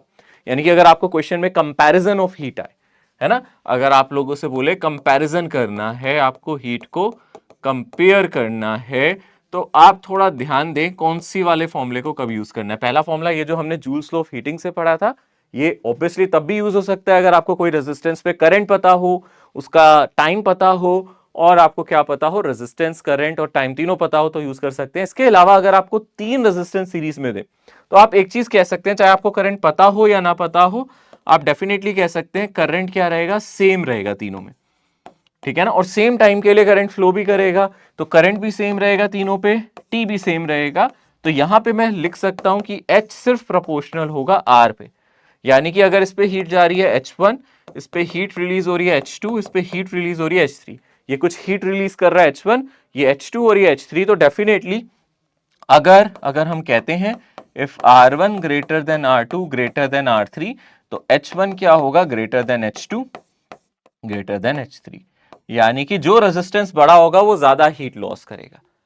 बात समझ में आ रही है? यानी कि अगर सर्किट में चीजें सीरीज में होती हैं तो हम इस चीज को आराम से इस्तेमाल कर सकते हैं। तो यहां पे हम लोग जूल्स लॉ ऑफ हीटिंग को यूज करें जब हमें चीजें सीरीज में दी हो और हमें कंपेयर करना हो हीट को, क्योंकि यहां टाइम तीनों में सेम टाइम के लिए करंट फ्लो करेगा, तीनों में सेम करंट भी फ्लो करेगा, मतलब टी भी सेम है, आई भी सेम है, मतलब ये दोनों कांस्टेंट हो गए। तो H डिपेंड करता है I पे, R पे, T पे। यहां पे मेरा I और T सेम हो गया, यानी कि H सिर्फ R पे डिपेंड कर रहा है। अब जो बड़ा रेजिस्टेंस उस पे ज्यादा हीट, जो छोटा रेजिस्टेंस उस पे कम हीट। ठीक है, आगे डिस्कशन करते हैं, आगे की चर्चा करते हैं। अगर हम ध्यान से देखें, ये पहली बात हो गई। दूसरा, इसका फॉर्मूला एक और होता है, आपको पता है ओम्स लॉ, हम जानते हैं ना, ओम्स लॉ को हम यहां पे यूज कर ले। ओम्स लॉ हमें बताता है V इज इक्वल्स टू क्या होता है, IR। V is equals to क्या होता है, हम जानते हैं IR। तो अगर मैं I को यहाँ V बाई R लिख दूं तो हमारे पास एक और फॉर्मूला बन जाएगा H का, वो बन जाएगा V स्क्वायर बाय RT। ठीक है ना, जस्ट हम यहाँ पे क्या कर रहे हैं, I को V बाई R लिख रहे हैं, तो यहाँ V स्क्वायर बाय R होगा, R स्क्वायर होगा और R से R कटेगा, ये बन जाएगा। यानी कि एक दूसरा फॉर्मूला है यहाँ पे, वो ये वाला फॉर्मूला है V स्क्वायर बाय RT। इसको कब यूज करना है, इसको तब यूज करना है जब आप हीट और रेजिस्टेंस में रिलेशन देखना चाहते हो, या फिर अगर मान लो आपको एक ही रेजिस्टर दिया, आपको उसकी वोल्टेज पता है, रेजिस्टेंस पता है, टाइम पता है, तो इसको यूज कर लो। करंट की जरूरत नहीं है, मान लो करंट की इंफॉर्मेशन नहीं है, आपको वोल्टेज, रेजिस्टेंस, टाइम पता है, इसको यूज कर लो। या फिर इसको यूज कर लेना चाहिए इन पैरेलल, ठीक है ना। इसको कहां इस्तेमाल कर लेना चाहिए, ये बढ़िया है कि अगर आप इसको कहां इस्तेमाल कर लो, इन पैरेलल सर्किट। अगर हम पैरेलल कनेक्शन की बात करें, उसमें क्यों यूज करना चाहिए, क्योंकि अगर मुझे कुछ रेजिस्टर्स पैरेलल में दिए हैं तो मैं डेफिनेटली जानता हूं उन रेजिस्टर्स पे जो वोल्टेज होगी वो कैसी होगी, सेम होगी। तो जैसे कि अगर हम यहाँ पे देखें, यहाँ पे अगर एक रेजिस्टेंस है R1, एक है R2, एक है R3, मान लो 3 रेजिस्टर्स अगर हम लोगों को कैसे दिए गए हैं, पैरेलल में दिए गए हैं, तो हम क्लियरली कह सकते हैं अगर ये तीनों पैरेलल में हैं तो यहां पे तीनों पे वोल्टेज सेम होगी, वोल्टेज तीनों पे सेम होगी, यानी कि यहां पे V क्या हो जाएगा, सेम, मतलब कांस्टेंट हो जाएगा, और टाइम भी क्या हो जाएगा, सेम, यानी कि ऐसे केस में जो मेरा H है वो इनवर्सली प्रोपोर्शनल आएगा R के, ठीक है ना। यहां पे H मेरा इनवर्सली प्रोपोर्शनल आएगा R के। और अगर मैं बोल दूं R1 सबसे बड़ा है, फिर R2 है, फिर R3 है, तो यहां पे जो हीट होगी H3 सबसे ज्यादा होगी, H2 फिर H1, यहां पे उल्टा हो जाएगा क्योंकि यहां इनवर्सली प्रोपोर्शनल है। यहां सबसे छोटे वाले रेजिस्टेंस पे हमें हीट सबसे ज्यादा मिलेगी, यानी कि हम क्लियरली देख सकते हैं अगर मेरा पैरेलल कनेक्शन है तो हीट को कंपेयर करने के लिए, कंपैरिजन वाले क्वेश्चंस में, यानी कि जब आपको बोले 3-4 रेजिस्टेंस पैरेलल में लगे हैं और हीट कंपेयर करो या पावर कंपेयर करो, अभी पावर तो मैं पढ़ाऊंगा बट अभी हीट की बात करें, हीट कंपेयर करो, तो आप ये वाला फॉर्मूला यूज करोगे, ठीक है ना। कौन सा फॉर्मूला यूज करोगे, ये वाला फॉर्मूला यूज करोगे, यानी कि ये फॉर्मूला इंपॉर्टेंट कब हो जाता है, जब चीजें हमारी कहां पे लगी होती हैं, पैरेलल कनेक्शन में, तो इस फॉर्मूले पे यूज करना चाहिए, इस फॉर्मूले को हमें इस्तेमाल करना चाहिए, ये वाले फॉर्मूले को, ठीक है ना। तो अभी तक हमने हीट में दो चीजें देखी हैं कि दो तरीके से हम हीट के क्वेश्चंस देख सकते हैं, एक बार ये फॉर्मूला, एक बार ये फॉर्मूला। अब मान लो तीसरी कैटेगरी है, मान लो हमें किसी रेजिस्टर पे I और V दोनों दिया है, हमें इंफॉर्मेशन है I और V की, ठीक है ना, मतलब सीरीज पैरेलल में तो यही यूज होगा। मान लो अगर हमें पावर निकालनी है या फिर हीट निकालनी है, अभी हम हीट की बात करें, अगर हमें if I and V and T are provided, अगर हमें तीनों की इंफॉर्मेशन है किसी रेजिस्टर पे या नंबर ऑफ रेजिस्टर्स पे तीनों की इंफॉर्मेशन है, तो हम सिंपली यहां से क्या कर सकते हैं, एक I और R को क्या लिख सकते हैं, V, तो यहां फॉर्मूला बन जाएगा, एक यहां से I स्क्वायर R से I इसके साथ ले जाओ, ये बन जाएगा आई आर इंटू, ये क्या बन जाएगा, I into V into T, यानी कि यहां पे आपका जो फॉर्मूला था वो था I स्क्वायर आर टी, आप इसको ऐसे भी तो लिख सकते हो I into I R T, और आई आर को आप V लिख सकते हो तो आई वी टी, या फिर आप H का एक फॉर्मूला याद कर सकते हो V आई टी, ये फॉर्मूला भी आप इस्तेमाल कर सकते हो। इसको कब इस्तेमाल करना है, जब आपके पास V और I दोनों की इंफॉर्मेशन हो, यानी कि ये वाला फॉर्मूला भी अपना काम का है, इस फॉर्मूले पे भी हम चर्चा कर सकते हैं, ये भी हमारा यूजफुल फॉर्मूला है, ठीक है ना। ये वाला भी हमारा कैसा फॉर्मूला है, यूजफुल फॉर्मूला है, आप इसको भी अच्छी तरीके से यूज कर सकते हो, ठीक है ना। क्लियर है, ये चीज भी आपको समझ में आ रही है, यानी कि अभी तक हम लोगों ने इसके 3 फॉर्मूलाज देखे हैं हीट के, तीनों फॉर्मूलाज अपनी अपनी जगह इंपॉर्टेंट है, किसका इस्तेमाल कब करना है ये आपके हाथ में है, और आपको पता होना चाहिए, हमें जो चीज पता है हम उसी को यूज करेंगे ना क्वेश्चन में, सीरीज में इसको, पैरेलल में इसको, और इन जनरल अगर दोनों की इंफॉर्मेशन हो तो तीसरे वाले फॉर्मूले को।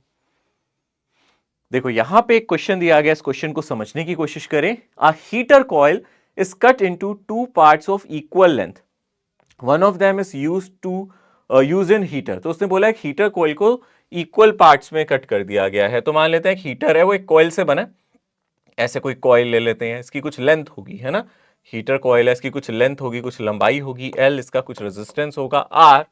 अब इसको कट किया गया है इनटू 2 इक्वल पार्ट्स, है ना, इसको 2 इक्वल लेंथ में कट कर दिया गया है, इस तरीके से हमने इसको कट कर दिया है ना, it is cut into 2 parts of equal length.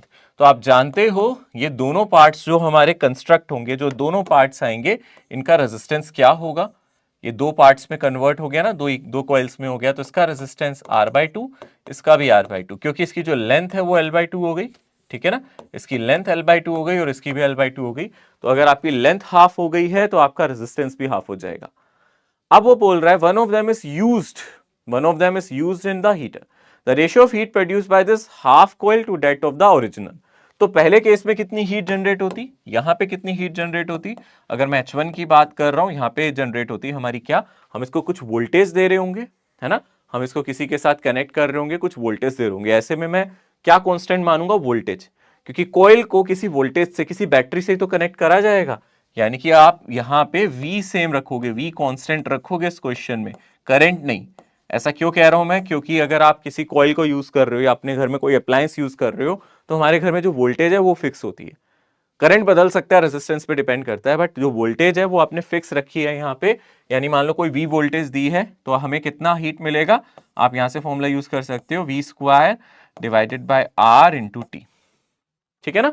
और अगर आप ध्यान से देखोगे यहां पे आप इनमें से किसी एक को यूज कर लो और इसमें H2 निकाल लो, V तो सेम रहेगा क्योंकि मैंने बोला था वोल्टेज नहीं चेंज करेगी, रेजिस्टेंस R/2 हो गया इंटू टाइम T है, यानी कि हो जाएगा 2V² divided by R into T, ठीक है, यानी कि यहाँ पे रेजिस्टेंस हाफ हो गया तो इस पे हीट ज्यादा जनरेट होगी। यहाँ पे हम लोगों को क्या लेना है, the ratio of the heat produce by half coil to that of the original, यानी कि पहले हाफ कॉइल देखना है और फिर ओरिजिनल, इन दोनों की हीट का रेशियो, मतलब पहले इसको लिखना है तो ये कितना आ जाएगा 2V² by R into T divided by V² by R into T, V² by RT, V² by RT cut जाएगा, ये 2/1 आ जाएगा, ये आ जाएगा 2/1, यानी कि 2:1 मेरा फाइनल आंसर आ जाएगा, ये मेरा फाइनल आंसर होगा यहाँ पे 2:1। आसान है, इजी क्वेश्चन है, ध्यान से देखोगे ये हो जाएगा। नेक्स्ट कंसेप्ट है पावर। तो अभी जो हीट की हमने बात करी थी, हीट का मतलब था रेजिस्टेंस से करंट फ्लो करेगा, और जब रेजिस्टेंस से करंट फ्लो करेगा इलेक्ट्रॉन्स टकराएंगे जिसकी वजह से हीट जनरेट होगी। हमें कॉज भी पता होना चाहिए हीट जनरेट क्यों होती है। जब आप करंट देते हो तो रेजिस्टेंस बढ़ जाता है रियलिटी में, या फिर आप रेजिस्टेंस को ना भी बढ़ाओ, यहाँ पे आप ये मानो कि कोलिजन्स हो रहे हैं जिसकी वजह से हीट जनरेट हो रही है, ठीक है ना, करंट है, चार्जेस फ्लो कर रहे हैं, तो यहाँ पे कोलिजन्स हो रहे हैं जिससे हीट जनरेट हो रही है, यहाँ हीटिंग का इफेक्ट वही है। अब पावर का मतलब क्या होता है, पावर को आप ऐसे भी समझ सकते हो, पावर का मतलब है कि हम क्या energy per unit time expect कर रहे हैं। मतलब पावर को दो तरीके से समझ सकते हो कि कई बार क्या होता है, हम इसको पावर का मतलब ये बोलते हैं हम कितनी पावर दे रहे हैं या फिर वो हमें कितनी पावर दे रहा है। दोनों ही केस में हम क्या करेंगे, हम लोग पावर निकालने के लिए एनर्जी की बात करेंगे, वो एनर्जी पर यूनिट टाइम कितनी रिलीज कर रहा है या उसको हम एनर्जी पर यूनिट टाइम कितना दे रहे हैं, ठीक है ना। यानी कि पावर, इसका मतलब है दोनों तरीके से हो सकता है, पावर ले भी सकते हैं, पावर दे भी सकते हैं। कोई रजिस्टर पावर रिलीज कर सकता है, या फिर बैटरी से हम कभी पावर सप्लाई भी कर सकते हैं। बैटरी क्या है, सोर्स ऑफ एनर्जी, बैटरी हमें एनर्जी सप्लाई करती है। रजिस्टर क्या करता है, रिलीज एनर्जी, वो एनर्जी का नुकसान करता है। जैसे कि भाई हम लोग, हमारे घर में हमारे फादर क्या है, सोर्स ऑफ मनी, ठीक है ना, वो पैसा कमा के लाते हैं, और हम क्या है, रजिस्टर्स, हम पैसा खर्च करते हैं, हम उड़ाते हैं, है ना, हम मौज मस्ती करते हैं। तो यानी कि हम रजिस्टर्स की तरह काम कर रहे हैं। हमारे फादर किसका काम कर रहे हैं, एक सेल का, एक बैटरी का, जो एनर्जी दे रहे हैं, जो पावर दे रहे हैं, जो पैसा ला के कमा रहे हैं, वो एक सप्लाई की तरह काम कर रहे हैं, और हम खर्चे का काम कर रहे हैं, हम रजिस्टर्स हैं, ठीक है ना, आ रहा है समझ में। ठीक है, अब तो मैं भी पावर हो गया हूँ, मुझे भी कमाना पड़ता है, ठीक है ना, अब तो। बट आप लोगों की अगर बात करें, अभी आप छोटे छोटे रजिस्टर्स हो, थोड़ा थोड़ा खर्चा कर रहे हो, और आपके घर में जो आपके बड़े हैं, आपके पेरेंट्स, आपके गाइड जो भी आपको गाइड कर रहे हैं, आपके गार्डियंस जो भी हैं, वो एक पावर सोर्स की तरह काम कर रहे हैं, ठीक है। तो यहां पे जो पावर की बात कर रहे हैं, तो दोनों पावर की बात कर सकते हैं कि बैटरी कितनी पावर प्रोवाइड कर रहा है या फिर रजिस्टर कितनी पावर लॉस कर रहा है। मतलब इन एनी वेज पावर का मतलब एक तरीके से it is defined as, power is defined, it is defined as energy per unit time, energy per unit, energy per unit time, this is defined as power। Power को हम यही define करते हैं, this is defined as energy per unit time। जो भी हमारी energy है per unit time, चाहे वो रिलीज हो रही है चाहे वो गेन हो रही है, दोनों को ही हम पावर बोलेंगे। यानी कि एक तरीके से जो हम पावर है, हम इसको एनर्जी, यानी कि जो हमने अभी H लिखा था, हीट की ही हम बात कर सकते हैं, डिवाइडेड बाय टाइम भी बोल सकते हैं। यानी कि अगर हम ध्यान से देखें, हीट का फॉर्मूला हम लोगों ने एक पढ़ा था, I²RT, है ना, डिवाइडेड बाय टाइम, या फिर मैं लिख सकता हूं V²/RT और डिवाइडेड बाय टाइम, यानी कि मैं लिख सकता हूं यहां पे VIT और डिवाइडेड बाय टाइम, ठीक है ना। यानी कि V square by R into T divide by time, I square R T divide by time, यानी कि टी से टी कट जाएगा। पावर का फॉर्मूला बहुत सिंपल है, यानी कि पावर के 3 फॉर्मूलाज आएंगे, यहां भी टी कट गया, यहां भी टी कट गया, यहां भी टी कट गया, यानी कि सिंपली क्या हो गया, I square R V square by R, और क्या हो जाएगा, वी आई। और एप्लीकेशंस की बात करें तो इसको भी वैसे ही, मतलब अगर आप कंपैरिजन वाले क्वेश्चन कर रहे हो तो आप जानते हो यहां पे कौन सा फॉर्मूला कब लगाना चाहिए, ये वाला जनरली कब यूज होगा, फॉर कंपैरिजन, अगर आप कंपेयर कर रहे हो, ठीक है ना। अगर आप कंपेयर कर रहे हो 2 या 3 रेजिस्टर्स को या 2 और 3 अप्लायंसेस को फॉर कंपैरिजन पर्पस, अगर आप कंपेयर कर रहे हो तो डेफिनेटली हम लोग ये वाला फॉर्मूले को प्रेफर करेंगे सीरीज में, ठीक है ना। इस वाले को कहां देखेंगे, पैरेलल में, ठीक है ना। और इसको तब जब दोनों दे रखे हो, बोथ गिवन, अगर दोनों चीजें गिवन हो तो इसको यूज करेंगे। एक ही रेजिस्टर है तो आप देख सकते हो, आपको V पता है या I पता है, फिर आप अपने हिसाब से कोई भी फॉर्मूला यूज कर लो, ठीक है। SI यूनिट की हम बात करें, जैसे वर्क पर एनर्जी में होता था वैसे यहां पे भी है। SI यूनिट इसकी वॉट हो जाएगी, अगर हम देख सकते हैं इसकी SI यूनिट यहां पे इसकी हो जाएगी वॉट। वॉट का मतलब हम जानते हैं, इसको हम वॉट लिखते हैं, और ये कितना होता है अगर हम ध्यान से देखें, जूल पर सेकेंड। अगर हम इसकी डायमेंशन की बात करें, जैसे वर्क पर एनर्जी में निकाली थी ना, क्या होती है इसकी डायमेंशन, जल्दी से बताओ। इसकी डायमेंशन क्या हो जाएगी, ml square T minus two divided by T, यानी कि यहां से हो जाएगी ml square T minus three. इसकी जो भी पावर की डायमेंशन होती है ये वही है, ठीक है ना, जो पावर की डायमेंशन होती है ये वही है। ओके, सो यानी कि हमें एक चीज समझ में आ रहा है, पावर जो है मेरा एनर्जी पर यूनिट टाइम है, यानी कि इन शॉर्ट अगर आप ध्यान से देखोगे, जो मेरा पावर है दैट इज नथिंग बट, ये क्या है हमारा एनर्जी, या फिर वर्क डन, या एनर्जी जो भी हम बोलते थे, पर यूनिट टाइम, यही कह सकते हैं। यानी कि हम एनर्जी को भी लिख सकते हैं, एनर्जी को भी हम लिख सकते हैं पावर इनटू टाइम। तो एनर्जी भी सिंपली ऐसे लिखी जा सकती है, इसको लिख सकते हैं पावर इनटू टाइम।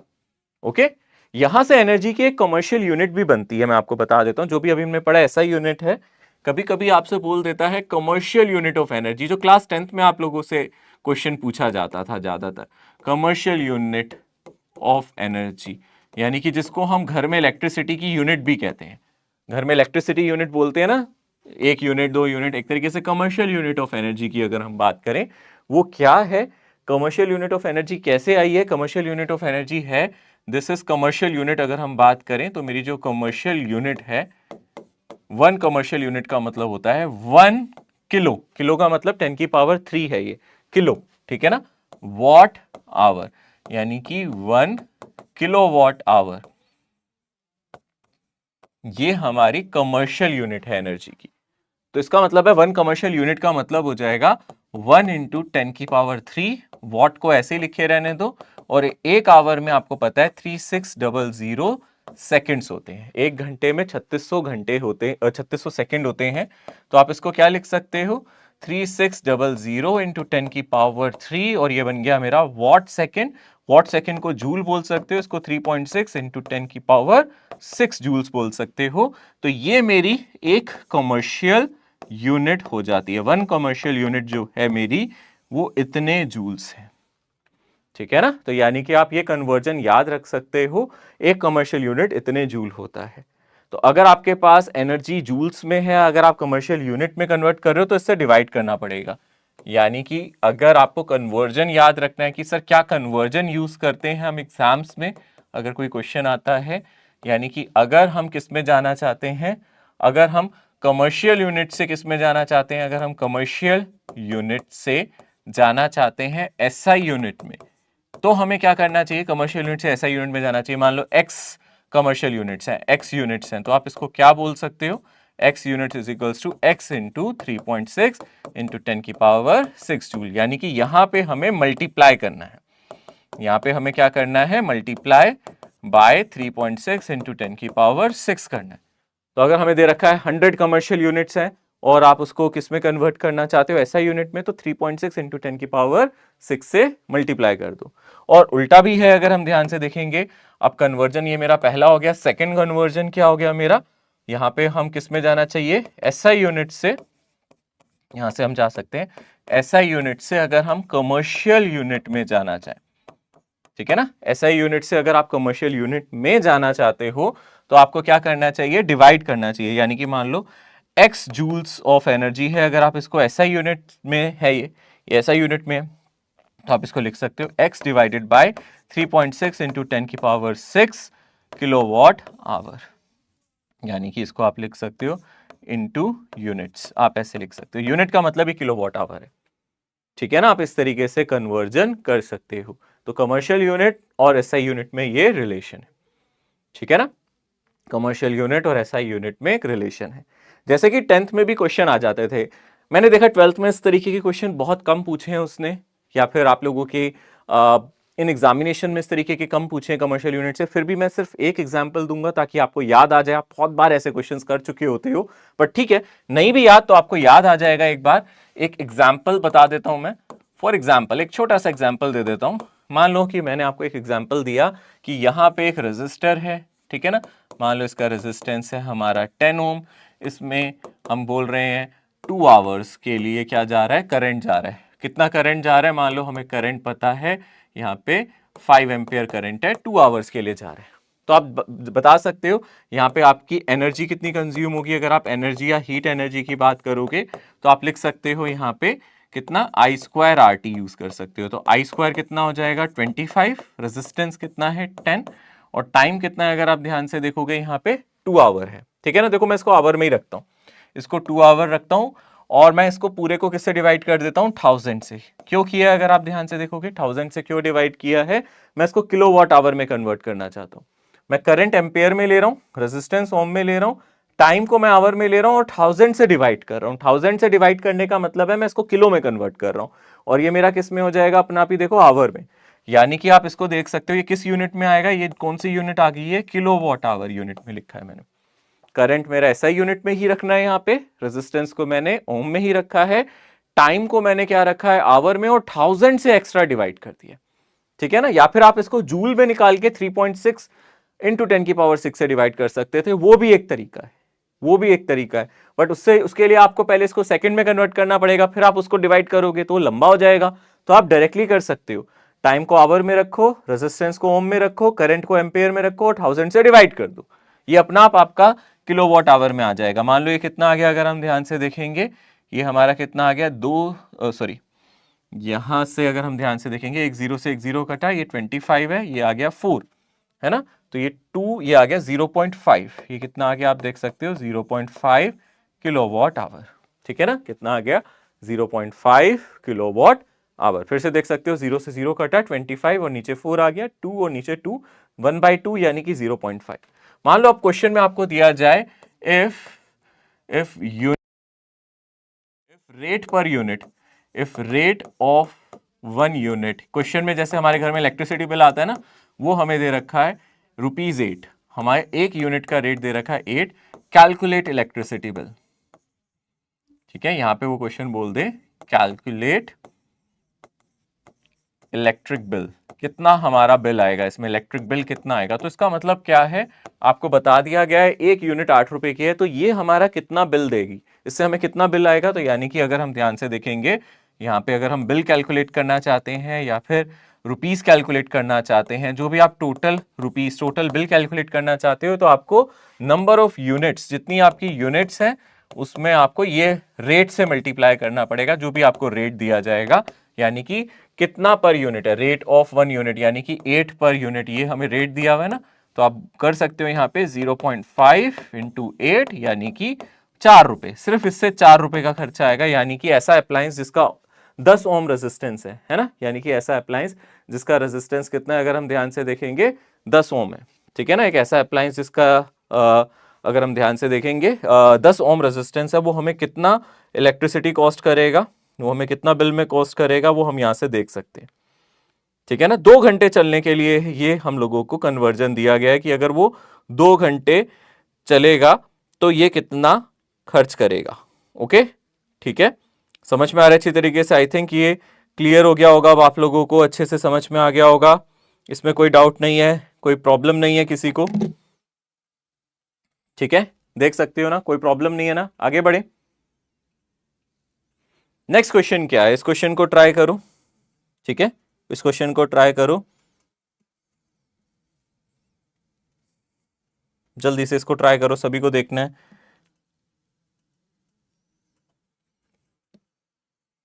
क्या कह रहा है इसमें? Power consumed in the given circuit is P1। पढ़ा आप लोगों ने क्वेश्चन? इस सर्किट में पावर P1 हो रहा है। On interchanging the position of 3 and 12 ohm resistance the new power consumption is P2। तो सबसे पहले आपको इस पूरे सर्किट का पावर कंजप्शन निकालना है। तो पहले आप ध्यान से सोचो, यहां पे क्या आप इस पूरे का इफेक्टिव रेजिस्टेंस निकाल सकते हो? इजी है। सोचो, पहले पावर P1 है तो आप सबसे पहले इस पूरे सर्किट का निकाल लो। एक काम करो, इंडिविजुअल मैं नहीं पूछ रहा, ये अलग पावर खर्च कर रहा होगा, ये अलग कर रहा होगा, ये अलग कर रहा होगा, मैं टोटल पावर पूछ रहा हूं। यानी कि हम सर्किट को शॉर्ट करते हैं, हम आर इफेक्टिव निकालते हैं पहले, और वोल्टेज हमारे पास कितनी है? 14 वोल्ट है। मेरे पास 14 ओम है, मेरा सॉरी 14 वोल्ट है मेरे पास जो भी वोल्टेज है। तो मेरा पहले आर इफेक्टिव कितना आ रहा है पहले ये देख लेता हूं। यहां से आर इफेक्टिव इजीली निकल जाएगा। 6 और 3 पैरेलल में है, 6 और 3 का पैरेलल 2 ओम आएगा। 6 और 3 का पैरेलल कितना आएगा आप कर सकते हो? 6 इंटू 3 डिवाइडेड बाई 6 प्लस 3 2। अगर आप अभी भी इसको वर्बली नहीं कर पा रहे हैं तो मुश्किल हो जाएगी एग्जाम में, मैं अभी बता रहा हूं। इतनी डायरेक्ट कैलकुलेशन हमें सीखनी चाहिए। कोई एक्सक्यूज नहीं कि सर ये कैसे हुआ। मैंने देखा था लास्ट क्लास में कई बच्चों ने ऐसे सिली क्वेश्चंस पूछे थे। अब मैं इसको सिली क्यों कह रहा हूं? कोई भी प्रॉब्लम सिली नहीं होती, बट अब आप ये सोचो, अब हमारे पास टाइम कम है, 2 महीने बचे हैं, और अगर हम सिर्फ मल्टीप्लाई डिवाइड में अटक रहे हैं, यानी कि हम तैयारी नहीं कर रहे हैं सीरियसली, फिर हम नीट नहीं क्वालिफाई कर पाएंगे। क्योंकि अगर हम ऐसी छोटी छोटी कैलकुलेशन में ही टाइम देंगे तो गड़बड़ होगी। 6 इंटू 3 डिवाइडेड बाई 6 प्लस 3, ये बिना पेन उठाए होनी चाहिए। इतनी कैलकुलेशन की आदत आपको होनी चाहिए। डॉक्टर बनोगे कल, कितनी सारी चीजें होंगी आपके दिमाग में, कितना कुछ करना पड़ेगा। वहां पेन पेपर लेके नहीं बैठ सकते, कुछ माइंड में भी कैलकुलेशन करनी है। 6 इंटू 3 डिवाइडेड बाई 6 प्लस 3 कितना होता है? 6 into 3 18 divided by 6 plus 3 9, 18 by 9 2। यानी कि इन दोनों का पैरेलल कॉम्बिनेशन 2, इसके साथ सीरीज में 2 प्लस 12 कितना हो गया बोलो? 14।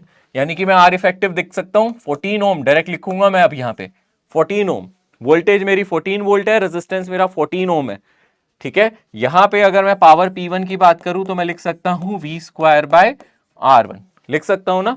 V की जगह 14 डाल दूंगा, और R इफेक्टिव 1 जो भी है मेरा यहाँ पे, R इफेक्टिव जो भी आ रहा है मेरा यहाँ पे, R इफेक्टिव 1 लिख देता हूं। ये हो गया। अब सेकंड केस में क्या कर रहा है? ये फर्स्ट केस है, यानी कि जो हमें दिया था ये फर्स्ट केस है। सेकंड केस में उसने बोला है अदला बदली कर दो इन दोनों की। मैं सर्किट रीड्रॉ करके दिखा देता हूं। हालांकि आपको एग्जाम में टाइम बचाना है, दोबारा ड्रॉ करने की इसको जरूरत थी नहीं, बट फिर भी आपको समझाने के लिए मैं सर्किट को रीड्रॉ कर रहा हूं। 3 को इधर, 12 को इधर, जैसा कि क्वेश्चन में दिया है। उसने बोला है देखो यहां पे ऑन इंटरचेंजिंग, इंटरचेंजिंग का मतलब अदला बदली कर दी जाए पोजीशन ऑफ 3 ओम एंड 12 ओम। 3 की जगह 12, 12 की जगह अगर हम 3 ओम का इस्तेमाल कर लें तो क्या फर्क पड़ेगा? यहां से इफेक्टिव रेजिस्टेंस बदल जाएगा। ये मेरा 6 ओम है, ये मेरा 3 ओम हो जाएगा, ये मेरा 12 ओम हो जाएगा क्योंकि अदला बदली कर दी है। और यहां पे वोल्टेज वही है 14 वोल्ट। हालांकि देखना इसकी जरूरत पड़ेगी नहीं। तो यहां पे अगर आप ध्यान से देखोगे 12 और 6 और 12 का अगर आप इफेक्टिव निकालो कितना आएगा? 6 और 12 का इफेक्टिव कितना आएगा? Obviously 12 into 6 divided by 12 plus 6। 12 into 6 72, 12 plus 6 18, 72 divided by 18 बिना पेन उठाए, 72 डिवाइड बाई 18 4। देखो इनका रिजल्टेंट आएगा R1 R2 divide by R1 plus R2। 12 into 6 divided by 12 plus 6, 72 by 18 यानी कि 4। इनका रिजल्ट आएगा 4 ओम। ठीक है ना, इनका रिजल्ट आएगा 4। 4 प्लस 3 7, ये दोनों फिर सीरीज में हो जाएंगे 7। यानी कि यहां से जो R इफेक्टिव आएगा 2, ये कितना आ जाएगा हमारा? 7 ओम। कितना आ जाएगा यहां पे? 7 ओम आ जाएगा। यानी कि अब अगर आप पावर की बात कर रहे हो P2 की, तो वो हो जाएगी V square divided bye R effective 2। Power V square by R होता है, तो V square by R effective 2। तो अगर आप ध्यान से देखोगे V तो बदला नहीं, बैटरी तो हमने बदली नहीं है, तो पावर इनवर्सली प्रोपोर्शनल है R के।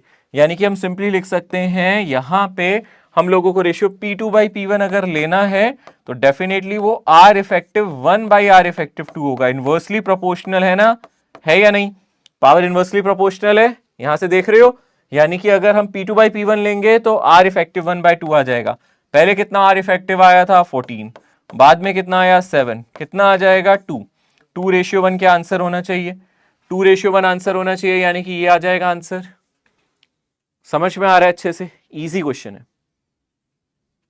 नेक्स्ट क्वेश्चन कह रहा है a coil heating a full bucket water raises temperature by 5 degree Celsius in 2 minute if current in the coil is double what will be the change in temperature of water in 1 minute, consider no loss of heat to surrounding. ये question heating effect से solve हो जाएगा, इसमें power की जरूरत नहीं पड़ेगी। इस क्वेश्चन में क्या कह रहा है, यहां पे एक कॉइल है, यानी कि कोई हीटिंग कॉइल है। हमारे घर में जो गीजर लगे हुए हैं, हीटर्स होते हैं, उनकी बात कर रहे हैं। यहाँ पे गीजर की बात कर रहा है, गीजर से पानी गर्म करते हैं, उसके अंदर एक कॉइल लगी होती है जो पानी को गर्म करने का काम करती है, वो हीटिंग इफेक्ट से ही गर्म होता है। यानी कि अगर हम ध्यान से देखेंगे, यहां पे बोला गया है heating a bucket full of water raises temperature 5 degree Celsius in 2 minute. यानी कि अगर आप हीट एक कॉइल ले लो इस तरीके से, ये पानी को गर्म करने का काम कर रही है, ठीक है ना। और हम लोगों को बोला गया है इसका ये पानी कितना गर्म कर देती है, 5 डिग्री सेल्सियस इन 2 मिनट। मान लो इससे कुछ करंट जा रहा था आई, इसका कुछ रेजिस्टेंस था आर, कुछ टाइम था टी। ये कितनी हीट जनरेट कर रहा था, आई स्क्वायर आर टी। और वो हीट क्या कर रही थी, पानी को गर्म कर रही थी। ये हीट किससे इक्वेट कर सकते हैं, मास ऑफ वाटर, क्योंकि आपको एक एनर्जी का फॉर्मूला याद है, हम एक फॉर्मूला पढ़ते थे mc डेल्टा टी, याद है ये वाला फॉर्मूला पढ़ते थे, स्पेसिफिक हीट कैपेसिटी c होता था वाटर का। यहां स्पेसिफिक हीट कैपेसिटी वाटर का c हो गया, m मास ऑफ वाटर हो गया, delta T change in temperature हो गया। यानी कि m का मतलब यहां पे हो गया हमारा मास ऑफ वाटर, ये पानी का वजन हो गया। c का मतलब हमारा स्पेसिफिक हीट कैपेसिटी हो गया, ये मेरा स्पेसिफिक हीट कैपेसिटी हो गया वाटर का। और अगर हम डेल्टा टी की बात करें तो ये बन गया मेरा चेंज इन टेम्परेचर, यानी कि टेम्परेचर में कितना बदलाव होगा, टेम्परेचर कितना चेंज होगा, ये वो हो गया, ठीक है ना। This is change in temperature, यानी कि ये टेम्परेचर में कितना चेंज हो रहा है, ये वो हो गया, ठीक है। सो ये मेरा हो गया mass of water, specific heat capacity of water, delta T हो गया मेरा चेंज इन टेम्परेचर हो गया, ठीक है। सो यहां से हम इन दोनों को इक्वेट कर सकते हैं, यानी कि इस कॉइल से जितनी हीट मिलेगी वो इसको मिल जाएगी, यानी कि mc डेल्टा टी। अब अगर आप ध्यान से देखोगे, मास पानी का c ये कांस्टेंट है यहां पे, क्योंकि दोबारा से वो क्या कर रहा है, करंट कॉइल का डबल कर रहा है। What will be the change in temperature, अगर टाइम मतलब आई और टी को बदल रहा है, आपसे डेल्टा टी पूछ रहा है। देखा जाए डेल्टा टी का जो फॉर्मूला बन गया चेंज इन टेम्परेचर का, वो एक तरीके से I square R into time divided by M into C हो गया। तो देखो चेंज इन टेम्परेचर डिपेंड करता है करंट पे, रेजिस्टेंस पे, टाइम पे, मास पे, सी पे। हम क्या बदल रहे हैं, सोचो ध्यान से, हम क्या बदल रहे हैं, हम करंट बदल रहे हैं और टाइम बदल रहे हैं और कुछ नहीं बदल रहे। यानी कि मैं कह सकता हूं जो मेरा डेल्टा टी है वो प्रोपोर्शनल है स्क्वायर ऑफ करंट के एंड टाइम के, वो इन दोनों पे ही डिपेंड कर रहा है। आर और एमसी हम चेंज नहीं कर रहे, हम कॉइल का रेजिस्टेंस तो बदल नहीं रहे, हम मास तो बदल नहीं रहे, पानी जितना पहले था उतना ही बाद में, हम सिर्फ डेल्टा टी पूछ रहे हैं। यानी कि यहां पे हम कह सकते हैं change in temperature delta T two delta T one, मतलब बाद में कितना टेम्परेचर चेंज हुआ, पहले कितना चेंज हुआ, ये किस पे डिपेंड करेगा। हम लिख सकते हैं जो बाद में करंट है इनटू बाद में जो टाइम है डिवाइडेड बाय जो पहले करंट है उसका स्क्वायर जो पहले टाइम था। बाद में कितना करंट है, अगर हम ध्यान से देखेंगे डबल हो गया, मान लो बाद में करंट हो गया 2i, उसका स्क्वायर इनटू बाद में जो टाइम था वो मेरा कितना हो चुका है, टाइम 1 मिनट हो चुका है, आधा हो चुका है। देखो ना भाई, पहले टाइम मैं टी ले लेता हूं और बाद में जो मेरा टाइम है टी डैश वो मैं लिख देता हूं t/2, क्योंकि पहले टाइम था मेरा 2 मिनट, यही था ना, और बाद में कितना टाइम दिया गया है 1 मिनट, तो टाइम मेरा क्या हो जाएगा, हाफ हो जाएगा। और यहां से क्या हो जाएगा, आई स्क्वायर इंटू टी। तो देखा जाए यहां से क्या होगा, अगर हम ध्यान से देखेंगे, delta T two divided by पहले कितना टेम्परेचर चेंज हुआ था, 5 डिग्री सेल्सियस हुआ था, और यहां से कितना आ जाएगा 4 I square T divided by 2 और I square T, I square T I square T cut जाएगा यहां से, तो यानी कि हो जाएगा 2 इंटू 5 डिग्री सेल्सियस, यानी कि 10 डिग्री सेल्सियस। ये मेरा डेल्टा टी टू हो जाएगा। अगर आप और आराम से करना चाहते हो, इतनी कैलकुलेशन में नहीं पढ़ना चाहते, तो आप इस फॉर्मूले को ध्यान से देख सकते हो। इसी फॉर्मूले से दिख रहा है कि आपने करंट को डबल किया है, टाइम को हाफ किया है। करंट को डबल करने से 4 गुना, टाइम को हाफ करने से आधा। करंट को डबल करने से हीट कितनी हो गई, 4 गुना, और टाइम को हाफ करने से कितनी हो गई बोलो, आधी। यानी कि यहां से 4 का फैक्टर आया है, यहां से 1/2, तो ये ट्वाइस हो जाएगी हीट। करंट को डबल करने से, टाइम को आधे करने से हीट डबल हो जाएगी, क्योंकि करंट को डबल करने से हीट 4 गुना हो जाती है, टाइम को आधा करने से हाफ हो जाती है, दोनों को मल्टीप्लाई करो 4 इंटू 1/2, यानी कि डबल हो जाएगी। तो हीट डबल हो गई तो टेम्परेचर भी डबल हो जाएगा। सिंगल स्टेप सॉल्यूशन भी हो सकता था, इतना नहीं करना पड़ता आपको। सिंगल स्टेप सॉल्यूशन, आप देख लो हीट कितना बढ़ रही है, टेम्परेचर का डिफरेंस उतना बढ़ेगा। डेल्टा टी हीट पे डिपेंड कर रहा है। हीट 4 गुना बढ़ गई अगर आपने करंट डबल कर दिया, हीट आधी हो गई क्योंकि आपने टाइम आधा कर दिया, तो हीट ऑलमोस्ट डबल हो गई है क्योंकि करंट डबल था, टाइम हाफ था। करंट के स्क्वायर पे डिपेंड करता है, टाइम के डायरेक्टली प्रोपोर्शनल होता है। तो यहां पे हीट डबल होने का मतलब पहले टेम्परेचर अगर 5 था बाद में 10 हो जाएगा, अगर पहले वो चेंज इन टेम्परेचर 20 था तो बाद में 40 हो जाएगा। चेंज इन टेम्परेचर निकाल रहे हो, फाइनल नहीं, चेंज इन टेम्परेचर है। नेक्स्ट क्वेश्चन है, नेक्स्ट जो कंसेप्ट है वो है रेटेड पावर का, ठीक है ना। अगर हम ध्यान से देखेंगे, रेटेड पावर का मतलब होता है हम मार्केट से जाते हैं, अप्लायंसेस खरीदते हैं, इलेक्ट्रिक बल्ब लाते हैं, या फिर आप बाजार से जाके कोई भी अप्लायंस, आप हेयर ड्रायर ले आओ, आप एक छोटा सा माइक्रोवेव ले आओ, या फिर आप टोस्टर ले आओ, कुछ भी अप्लायंस बाजार से जाके ले आओ, कोई भी अप्लायंस आप बाजार से जाके लाते हो जो इलेक्ट्रिसिटी पे काम करता है ना, कोई भी अप्लायंस आप बाजार से खरीद के लाते हो जो इलेक्ट्रिसिटी पे काम करता है, उस पे रेटेड मतलब उस पे मेंशन्ड होती है एक वोल्टेज और उसके कोरोस्पोंडिंग पावर। यानी कि मार्केट से लाए गए हर अप्लायंस के बारे में ये लिखा जाता है कि इतनी वोल्टेज देने पे ये इतनी पावर कंज्यूम करेगा, ठीक है ना। इसी को रेटेड पावर, रेटेड वोल्टेज कहते हैं। यानी कि रेटेड का मतलब है जो मेंशन्ड पावर होती है एट सम वोल्टेज, इसको हम बोल सकते हैं मेंशन्ड पावर, जो पावर उस पे मेंशन्ड है एट सम वोल्टेज, ठीक है ना। यानी कि उस वोल्टेज पे ही इतनी पावर देगी, ठीक है ना, इतनी वोल्टेज पे ही ये इतनी पावर देगी, ये उस पे मेंशन होता है। फॉर एग्जांपल, आप बाजार गए, बाजार से जाके एक मस्त सा इलेक्ट्रिक बल्ब ले आए। इलेक्ट्रिक बल्ब का सिंबल ये होता है, बल्ब को आप इस तरीके से रिप्रेजेंट करते हो। आप बाजार गए, बाजार जाके एक बढ़िया सा बल्ब लेके आए, उस बल्ब पे मेंशन था, मान लेते हैं 220 वोल्ट और मान लो 100 वॉट, ऐसे मेंशन था। आप जाना बाजार में, आपको दिखेगा। वैसे ना रेंज में दिया होता है 2 से 220 और यहाँ से 80 से 100 वॉट, मतलब बेसिकली वो रेंज दी होती है, बट आप मैक्सिमम वैल्यू देख लो उसकी, 220 वोल्ट पे 100 वॉट ये देगा। यानी कि क्या ये हमेशा 100 वॉट पावर देगा? नहीं, हमेशा नहीं देगा। अगर आप इसको 220 वोल्ट दोगे तो ये 100 वॉट देगा, मतलब इस वोल्टेज पे ये पावर देगा। ऐसी कौन सी चीज है जो इसकी फिक्स है? वोल्टेज तो आप बदल सकते हो, पावर बदल जाएगी। वोल्टेज हाफ कर दोगे पावर चेंज हो जाएगी, वोल्टेज डबल कर दोगे पावर चेंज हो जाएगी। पर ऐसी कौन सी चीज है जो इस बल्ब पे चेंज नहीं होगी? वो है इसका रेजिस्टेंस। यानी कि आप कह सकते हो, अगर आप पावर की बात करो, आप इसकी वोल्टेज को देखो, V square divided by R. मैंने ये वाला फॉर्मूला क्यों यूज किया? क्योंकि मैं वोल्टेज सप्लाई करता हूं और उस पर पावर मिलती है। मैं करंट का डिस्कशन नहीं कर रहा, यहाँ करंट बदल सकता है, करंट रेजिस्टेंस पे डिपेंड करता है, वोल्टेज नहीं करती। वोल्टेज मैंने यहाँ पे सप्लाई दी है, जो सप्लाई वोल्टेज है। तो अगर आप ध्यान से देखोगे, power V square by R होता है, यानी कि आप इसका आर देख सकते हो, रेजिस्टेंस। वोल्टेज बदल जाएगी, पावर बदल जाएगी, बट रेजिस्टेंस क्या रहेगा? कांस्टेंट रहेगा। रेजिस्टेंस नहीं बदलेगा, रेजिस्टेंस तो मटेरियल की प्रॉपर्टी है ना, उस बल्ब की प्रॉपर्टी है।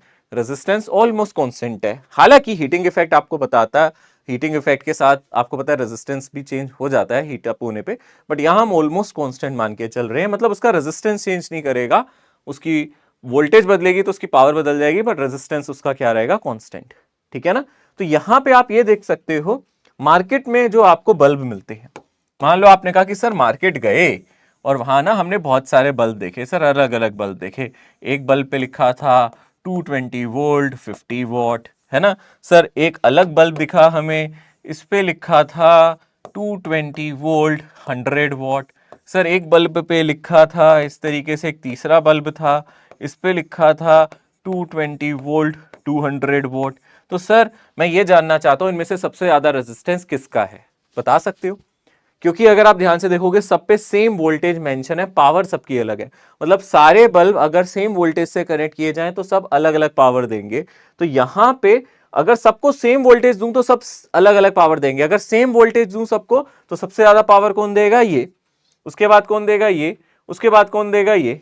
यही तो मतलब है ना। अगर इसको 220 वोल्ट दे दूं तो ये 200 वॉट देगा, इसको दूं तो ये हमें कितना देगा? 100 वॉट, और इसको 220 वोल्ट दूं तो ये देगा 50 वोल्ट। अलग अलग अगर इनको मैं कनेक्ट करूं बैटरी में तो ऐसा दिखेगा। बट मैं आपसे पूछना चाहता हूं, किसका रेजिस्टेंस सबसे ज्यादा होगा? हुज रेजिस्टेंस इज मैक्सिमम, ठीक है ना। अगर हम ध्यान से देखें, यहां पे किसका रेजिस्टेंस मैक्सिमम है, ये हम जानना चाहते हैं। इसको मैं बोल देता हूं बल्ब B1, इसको बोल देता हूं बल्ब B2, इसको नाम दे देते हैं B3। B1 B2 B3 तीन हमारे बल्ब हैं। तो ऑब्वियसली अगर हम तीनों की वोल्टेज देखें सेम है, ऐसे में मैं यूज कर सकता हूं resistance is equals to V square by P. अगर आप देखो तो V सेम है सभी पे, सेम वोल्टेज पे हम कंपेयर कर रहे हैं, तो रेजिस्टेंस इनवर्सली प्रोपोर्शनल है पी के।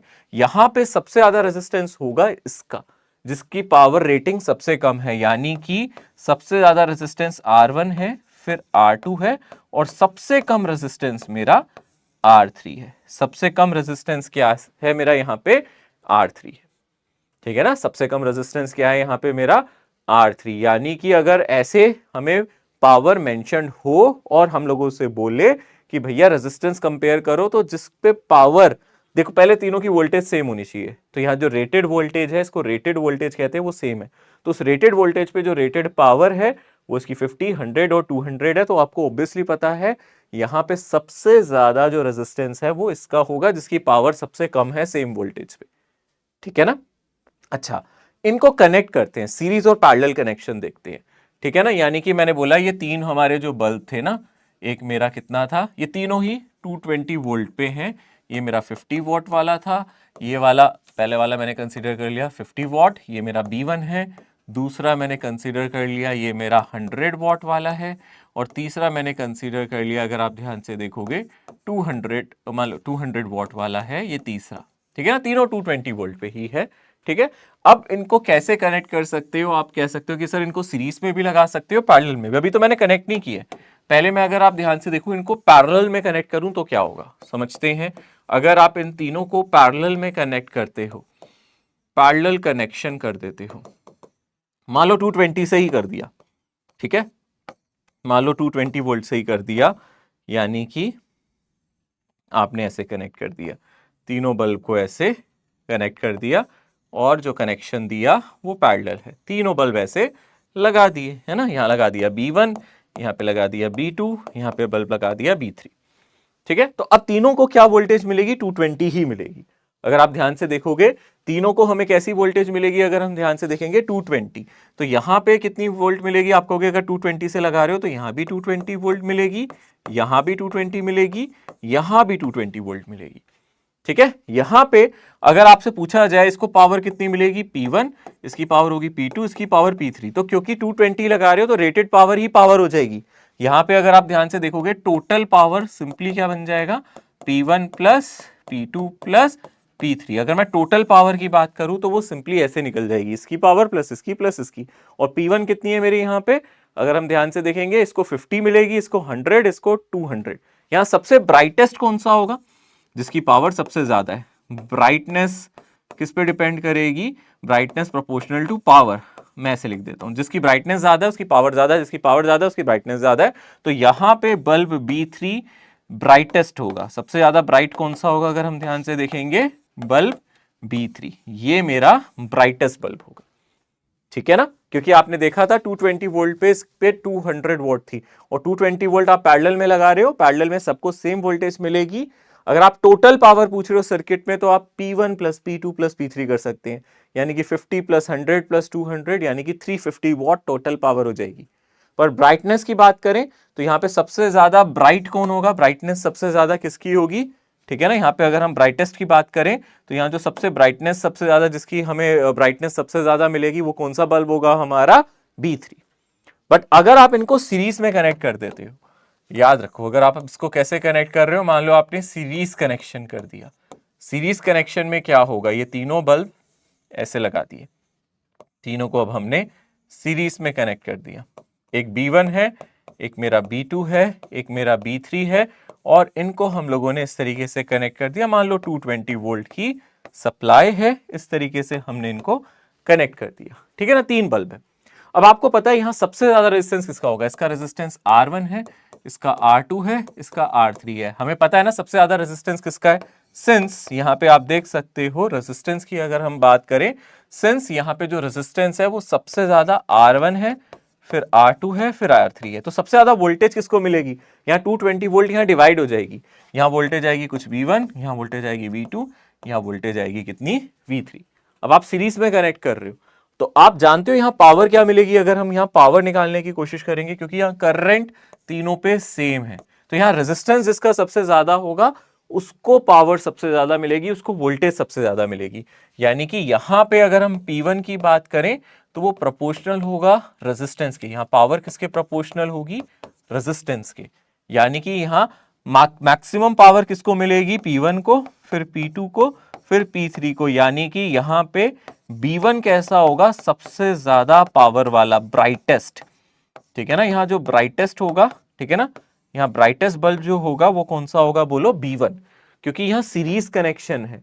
यहाँ सीरीज कनेक्शन में जो ज्यादा रेजिस्टेंस होता है वो ज्यादा वोल्टेज खींच जाता है, उस पर पावर भी ज्यादा होगी। यहाँ क्योंकि हम फॉर्मूला कौन सा यूज करेंगे पावर देखने के लिए, क्योंकि ये सीरीज में, यहाँ फॉर्मूला होगा यूज I²RT। सब पे I सेम है, सब पे T सेम है, तो I²R लिखूंगा, T नहीं, सॉरी, यहाँ पे हीट की बात नहीं कर रहा। पावर को हम I²R से देख सकते हैं। यहाँ पे आप क्लियरली देख सकते हो, यहाँ पे हमारी जो पावर है वो I²R हो जाएगी। ये हम लोगों ने पीछे भी हीटिंग इफेक्ट में देखा था, कब हमें उनको सीरीज में लगाना चाहिए, कब उन्हें पैरेलल में लगाना चाहिए, मैंने आपको बताया था ना एक क्वेश्चन में, एक ये कंसेप्ट में मैंने आपको ये सारी चीज बताई थी। एक सेकंड में इसको डिस्प्ले कर देता हूं। जो हीट के लिए था वही पावर के लिए भी है। सीरीज में अगर हमारे लगे हैं तो यहाँ पे जो रेजिस्टेंस ज्यादा है उसको हीट ज्यादा मिलेगी, उसको पावर ज्यादा मिलेगी। पैरेलल में जो हमारा सबसे लो रेजिस्टेंस है उसको पावर या हीट सबसे ज्यादा मिलेगी। तो यहाँ पे आप ये कंसेप्ट याद रखें, ठीक है ना, इस कंसेप्ट को भूले ना। क्लियर है, यहाँ पे ये हमारा ब्राइटेस्ट होगा, सीरीज पैरेलल कनेक्शन हम देख सकते हैं। ओके, नेक्स्ट है, अच्छा इसमें एक चीज और याद रखना, अगर हम ध्यान से देखें, कभी कभी आपसे ऐसे बोल देता है कि हम सीरीज कनेक्शन कर रहे हैं, पैरेलल कर रहे हैं। सीरीज कनेक्शन में तो आपको नजर आ रहा है यहाँ P1 plus P2 plus P3, इस तरीके से हम लोगों को क्या मिल रही है, पावर मिल रही है, ठीक है ना। सॉरी, पैरेलल कनेक्शन में जो हमारी पावर है वो डायरेक्टली ऐड हो जाती है। पैरेलल कनेक्शन में हम कह सकते हैं जो हमारी पावर है वो डायरेक्टली ऐसे ऐड हो जाती है। हम सीरीज में भी देखेंगे सीरीज में क्या होता है, हम उस पर डिस्कशन करेंगे कि सीरीज में क्या होगा अगर हम सीरीज में इस तरीके से कनेक्शन कर दें तो क्या फर्क पड़ेगा, सीरीज में हम पावर कैसे निकाल सकते हैं। यहां पे अगर आपको पावर निकालनी है तो इसमें आप लोगों को एक फॉर्मूला याद करना है। यहाँ पे P इफेक्टिव का जो फॉर्मूला होगा, टोटल पावर, या फिर आप बोल सकते हो यहाँ पे जो हमारा टोटल पावर का फॉर्मूला होगा वो ऐसे निकलेगा, 1/P total is equals to 1/P1 plus 1/P2 plus 1/P3। अगर आपको टोटल पावर यहाँ पे सीरीज में निकालना है तो आप इसको इस तरीके से कैलकुलेट कर सकते हो। ये पैरेलल के लिए लगा है, ये सीरीज के लिए लगा है टोटल पावर का फॉर्मूला। और इतना याद रखना, यहाँ मैंने 220 पे इसकी पावर दी थी, यहाँ आप इसको P1, इसको P2, इसको P3 ले रहे हो, बट यहाँ पे अगर आपने V वोल्ट लगाया है तो यहाँ भी V वोल्ट पे आपको पावर दी होगी, P1 P2 P3। तो यहां से आप ये टोटल पावर का फॉर्मूला याद रख सकते हो, ठीक है ना। याद रखना यहाँ उल्टा है, यहाँ सीरीज में अलग लगता है, पैरेलल में P1 plus P2 plus P3 है, सीरीज में 1/P effective is equals to 1/P1 plus 1/P2 plus 1/P3 है। आगे बढ़ते हैं, यहाँ पे क्वेश्चन है। क्वेश्चन कहता है 3 bulbs 25, 220 volt, 60 volt, 220, 100 volt, 220 are connected in series across 220 volt supply. Then तो आप देख सकते हो इन तीनों को हमने कैसा लगाया हुआ है, बोलो सीरीज में लगाया है। तो आप सबसे ज्यादा रेजिस्टेंस किसका देख रहे हो, इसका रेजिस्टेंस R1 है, इसका रेजिस्टेंस मान लेते हैं R2 है, इसका रेजिस्टेंस R3 है। तो यहाँ पे clearly R1 greater than R2 greater than R3 है। तो डेफिनेटली आप बोल सकते हो यहाँ सबसे ज्यादा रेजिस्टेंस किसका होगा, पहले वाले का। और कैसा कनेक्शन है, यहाँ पे सीरीज कनेक्शन है। सीरीज कनेक्शन में जिसका रेजिस्टेंस ज्यादा उसकी पावर सबसे ज्यादा, P1 greater than P2 greater than P3। तो ब्राइटनेस भी सबसे ज्यादा किसकी होगी, पहले वाले बल्ब की। तो यहाँ सबसे ज्यादा ब्राइटनेस किसकी होगी, अगर हम ध्यान से देखेंगे यहाँ पे जो सबसे ज्यादा ब्राइटनेस होगी वो हो जाएगी पहले वाले बल्ब की। तो पहला बल्ब कौन सा है, 25, तो 25 विल बी ब्राइटेस्ट, ठीक है ना। ओके, इतना याद रखना, जो यहाँ पे वोल्टेज ली जाती है इससे ज्यादा वोल्टेज नहीं मिलनी चाहिए, और यहाँ मिलेगी भी नहीं, क्योंकि आप इन तीनों बल्ब्स को ऐसे कनेक्ट कर रहे हो, सीरीज में कनेक्ट कर रहे हो। तो जो आपकी वोल्टेज मिलेगी वो आपको टोटल वोल्टेज ही 220 है ना। तो टोटल वोल्टेज मेरी 220 है, उसमें से इसको कुछ V1 मिलेगी, इसको V2, इसको V3, है ना। हम जानते हैं यहाँ V1 V2 से बड़ा होगा और V2 V3 से बड़ा होगा, पर डेफिनेटली ये चीज याद रखना, यहाँ पे V1 V2 से बड़ा है, V2 V3 से बड़ा है, पर टोटल वोल्टेज 220 है, तो इसको 220 से ज्यादा नहीं मिल रही, इसको 220 से तो कम ही मिल रही है ना। तो ये याद रखना, जो यहाँ पे वोल्टेज मेंशन होती है इससे ज्यादा वोल्टेज भी नहीं देनी होती। अगर आपने इससे ज्यादा वोल्टेज दे दी ना तो ये फ्यूज हो सकता है, मतलब खराब हो सकता है, क्योंकि इन बल्ब को टेस्ट ही 220 वोल्ट के लिए किया गया मैक्सिमम, यानी कि इससे ज्यादा वोल्टेज पे ये खराब होने के चांसेस होते हैं। तो कभी कभी ऐसा हो जाए क्वेश्चन में, मान लो आप सॉल्व कर रहे हो और इस पे वोल्टेज, मान लो इसकी रेटेड वोल्टेज 220 थी, बट इसको 220 से ज्यादा मिल जाए तो ये फ्यूज हो जाते हैं, खराब हो जाते हैं। फ्यूज बल्ब मतलब खराब हो जाते हैं, मैं क्वेश्चन दिखाऊंगा ऐसा। एक क्वेश्चन है, a 220 volt 1000 volt bulb is connected across 110 main supply, the power consumed. यानी कि वो कह रहा है कि जो हमारा 1000 वोल्ट पावर है ना वो 220 पे है। हमें पता है पावर का फॉर्मूला क्या होता है, V square divided by R, ठीक है ना। तो यहां पे वो बोल रहा है जो मेरी पावर है P1 है ना, मैं ऐसे लिख सकता हूं P1 is equals to V1 square by R। और अगर आप नेक्स्ट पावर निकालना चाहते हो तो उसने आपको वोल्टेज चेंज कर दिया, वो जाएगा V2 स्क्वायर बाय R। यानी कि अगर आप P2 निकालना चाहते हो, P2 बाई P1 को हम लिख सकते हैं V2 square by V1 square. तो आप देख सकते हो मैं इसको लिख सकता हूं सिंपली V2 बाई V1 का स्क्वायर। मतलब ये जो 1000 वोल्ट का बल्ब आपको नजर आ रहा है ना वो 220 वोल्ट पे, बट अगर आप सप्लाई 110 वोल्ट करोगे तो क्या हो जाएगा, आपको नजर आ रहा है P proportional to V square है। यानी कि यहां से P2 डिवाइडेड बाय P1, पहले कितनी थी 1000 वोल्ट थी, ये किसके इक्वल आ जाएगा, V2 था मेरा 110 और V1 मेरा 220 और इसका स्क्वायर यानी कि आ जाएगा 1/4, ये हाफ का स्क्वायर हो जाएगा। यानी कि यहां से जो P2 आ जाएगा वो आ जाएगा 1000 डिवाइडेड बाय 4 यानी कि 250 वॉट। तो यहां से जो मेरी पावर आ जाएगी वो कितनी आ जाएगी, 250 वॉट। आ रहा है समझ में अच्छी तरीके से। नेक्स्ट देखते हैं यहां क्वेश्चन में क्या कह रहा है। Two bulbs rated 50 watt 220 volt 1000 watt 220 volt are connected in series with a voltage source 220 volt as shown. Select the correct answer. तो आप देखो ध्यान से, यहां पे एक 250 वॉट का एक 100 वॉट का है, 220 वोल्ट है और इनकी मेंशन वोल्टेज भी 220 है। ऑब्वियसली दोनों को 220 वोल्ट से कम मिलेगा ना, तो कोई भी बल्ब फ्यूज नहीं होगा, दोनों बल्ब सेफ है, कोई भी बल्ब खराब नहीं होगा।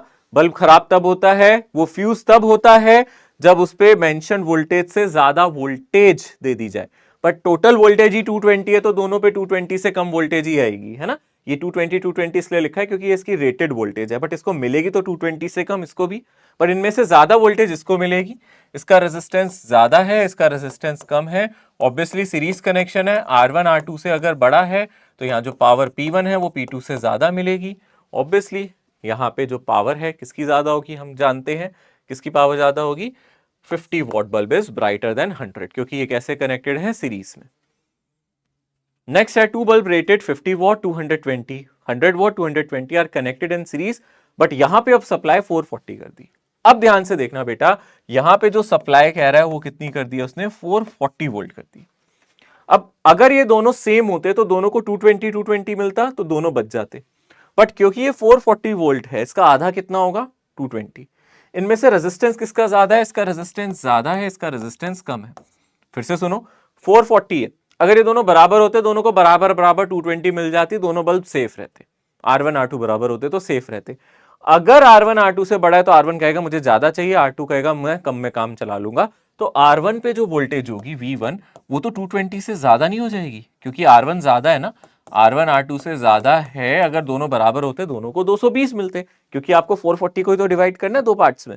तो अगर R1 R2 से ज्यादा, R1 को तो R2 से ज्यादा मिलेगा, यानी कि इसको 220 से ज्यादा और इसको 220 से कम मिलेगा। मान लो इसको 300 मिल गया और इसको 140 मिल गया, कुछ ऐसा डिस्ट्रीब्यूशन होगा। यानी कि जैसे ही इसको वोल्टेज 220 से ज्यादा मिल गई, ये खराब हो जाएगा, ये क्या हो जाएगा, फ्यूज हो जाएगा। क्यों फ्यूज हो जाएगा, ये फ्यूज होने का रीजन क्या है, क्योंकि इसको वोल्टेज 220 से ज्यादा नहीं देनी थी। यहाँ पे ब्राइटनेस की बात ही नहीं करेंगे, क्योंकि इस पे मैक्सिमम वोल्टेज ही 220 आ सकती है उस पे भी, और क्योंकि आपने 440 वोल्ट कनेक्ट कर दिया, इसको 220 से ज्यादा मिल गया तो फिर ये फ्यूज हो जाएगा।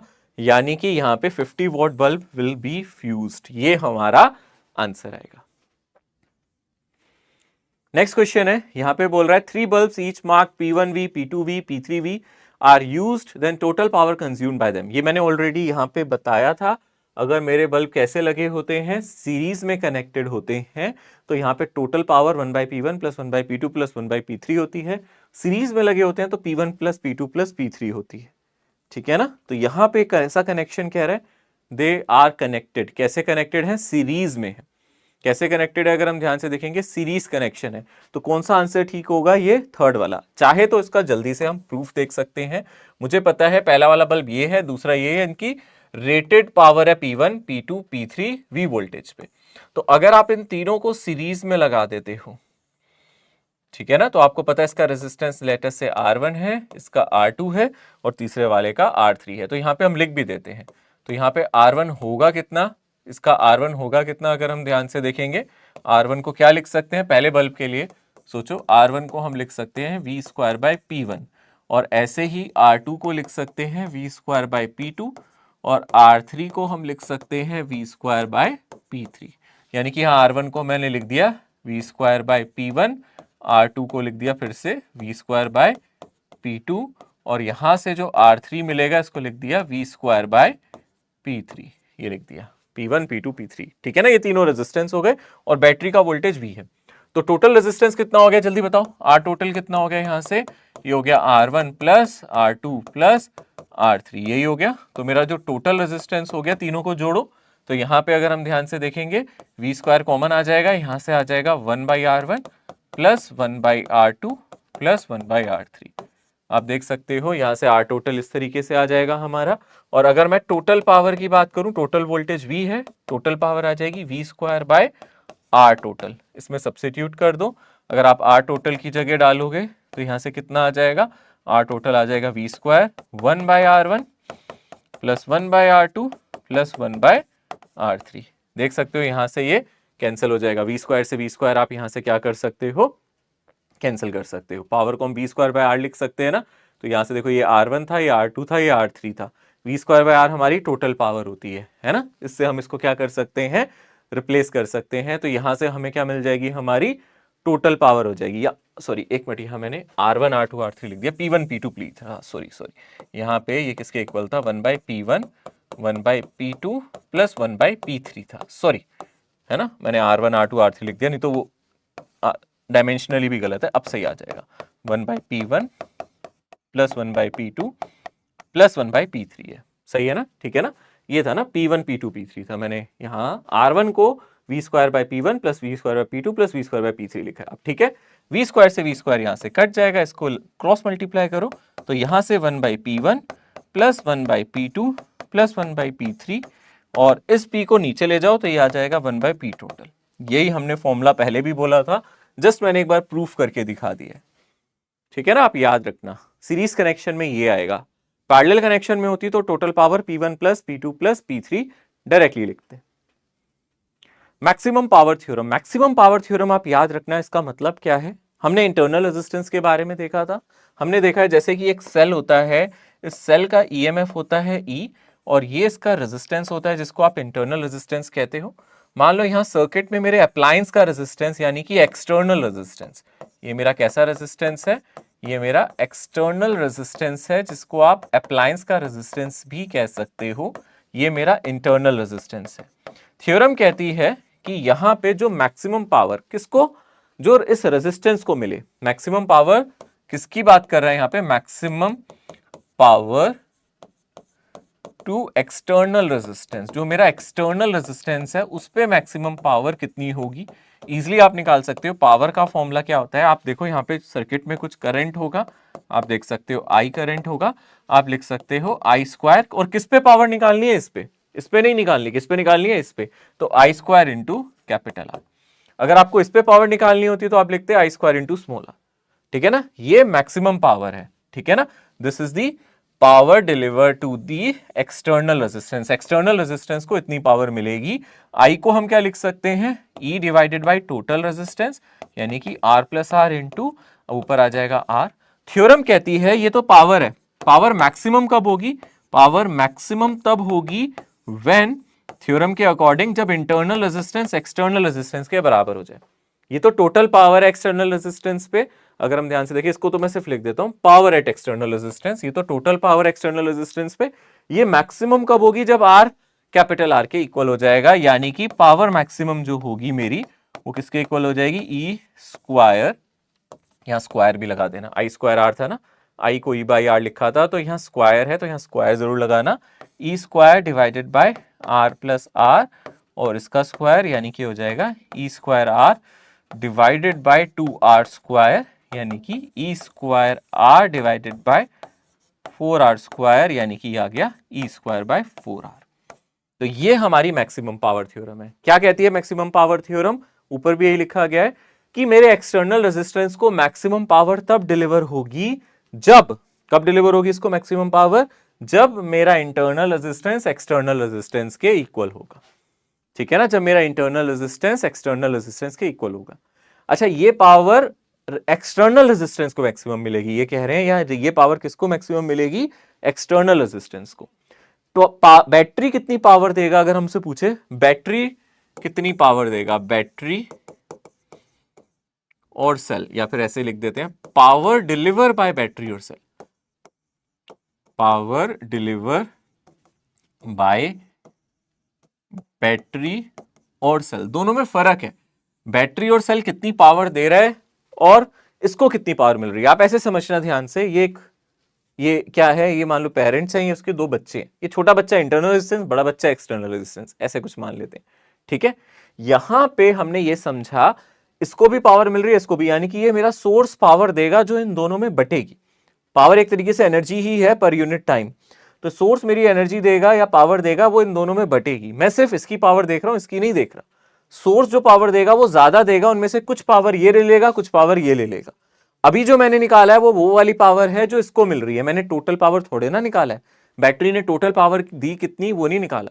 मान लो भाई यहाँ पे दो बच्चे खड़े हैं, मेरे पास 100 रुपए थे, मैंने एक को 60 दिए, एक को 40 दिए, तो मैंने तो बस इसको बताया 60 दिए, मैंने टोटल नहीं बताया मैंने कितने दिए। ऐसे ही मैंने यहाँ ये नहीं बताया इसने टोटल कितने दिए, मैंने सिर्फ ये बताया कि इसको मैक्सिमम पावर मिलेगी जब ये दोनों बराबर हो जाएंगे, और इसकी मैक्सिमम पावर कितनी मिलेगी, इतनी, ठीक है ना। अब इस केस में आधी पावर ये ले रहा है, आधी पावर ये ले रहा है ना। इस केस में आधी पावर ये ले रहा है और आधी पावर क्या ले रहा है, ये ले रहा है। ऑब्वियस सी बात है, अगर मैं यहां ध्यान से देखूंगा पावर डिलीवर बाय बैटरी क्या होता है, कोई भी सेल या बैटरी कितनी पावर डिलीवर करता है, इसका ईएमएफ और इनटू करंट, अगर आप ये मल्टीप्लाई कर दो, अगर power deliver by cell, power deliver by cell, cell की पावर निकालनी है तो ई इंटू आई, बैटरी का ईएमएफ, बैटरी का करंट, इनको मल्टीप्लाई करना पड़ता है।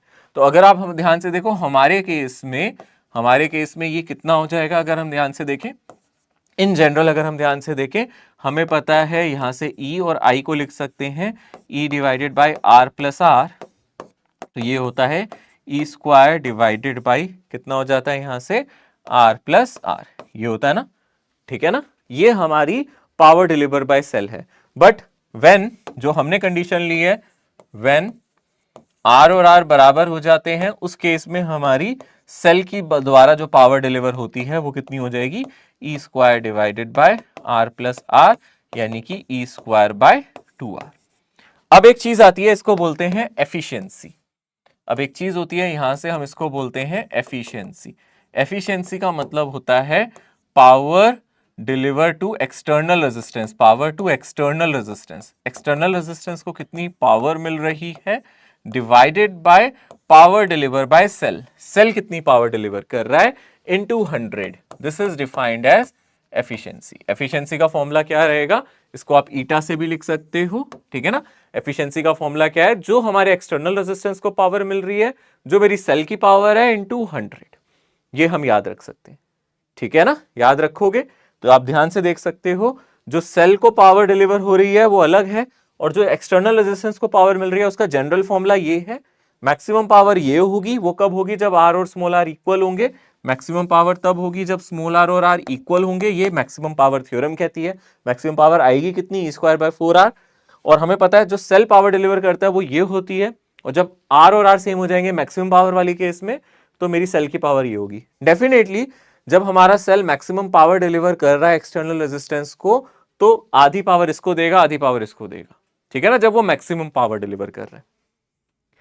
यहां पे एक क्वेश्चन है, यहां पे वही पूछा गया, ये ऑलरेडी हम जानते हैं, when an EMF source is supplying maximum power to the load resistance is equal to internal. यहां ऑलरेडी उसने समझाया है द मैक्सिमम पावर, ये इसका फॉर्मूला क्या होता है, हमने देखा था ई स्क्वायर बाय 4r। अभी हमने देखा था ना पी मैक्स का फॉर्मूला क्या है, ये तो डायरेक्ट क्वेश्चन हो गया, ई स्क्वायर डिवाइडेड बाय 4r, ठीक है ना। ये कब होता है, जब आर और आर के इक्वल होते हैं, क्वेश्चन में सब कुछ दिया है।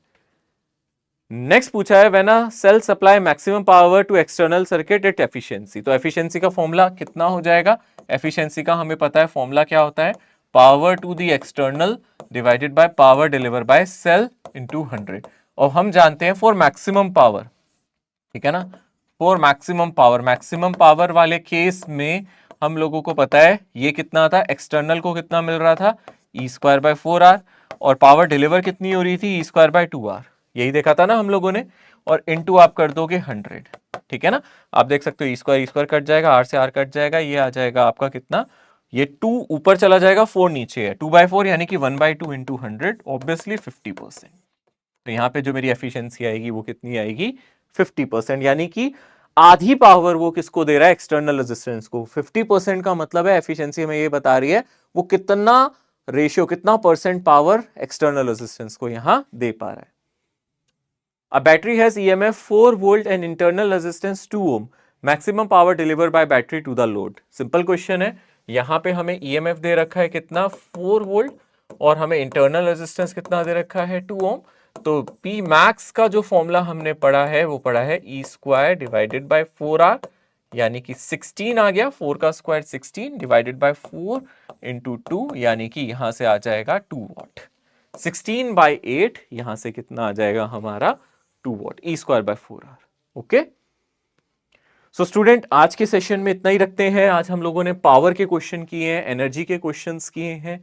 सो यहां तक हमारा सारे कंसेप्ट ऑलमोस्ट कवर हो जाते हैं। कुछ सर्किट, कुछ कॉम्प्लेक्स चीजें मैं डिस्कस करूंगा नेक्स्ट क्लास में भी, 1-2 सर्किट्स के बारे में, और पूरे सेशन का एक बार आपको रिकैप, रिवीजन भी मिलेगा। पोटेंशियोमीटर अब सिलेबस का पार्ट नहीं है, इसलिए हम उसको डिस्कस नहीं कर रहे हैं। अब सिर्फ मीटर ब्रिज तक आता है, पोटेंशियोमीटर को हटा दिया है। अभी जो रिसेंट पेपर हुए हैं जेईई मेंस, उसमें भी पोटेंशियोमीटर नहीं पूछा गया है कहीं पे भी। सो उम्मीद है क्योंकि सिलेबस से हटाया गया है तो पोटेंशियोमीटर नहीं है अब उसमें। तो हम लोग मीटर ब्रिज डिस्कस कर चुके हैं। मीटर ब्रिज के क्वेश्चंस इंपॉर्टेंट हो जाते हैं ऐसे में अगर पोटेंशियोमीटर नहीं आता। तो अब हम लोग नेक्स्ट क्लास में थोड़े से सवाल पे चर्चा करेंगे, रिकैप करेंगे जो भी हमने सेशन आज कवर किया है। आप लोगों के लिए इंपॉर्टेंट हो जाएगा कि आप डीपीपी जरूर सॉल्व करके रखें।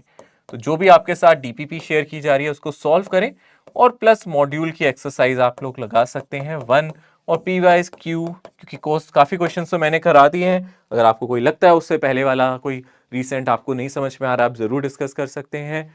सो अब इस लेक्चर को यहीं समाप्त करते हैं। अगले लेक्चर में मिलूंगा आप लोगों के साथ, तब तक के लिए टेक केयर, अलविदा, सी यू सून, बाय।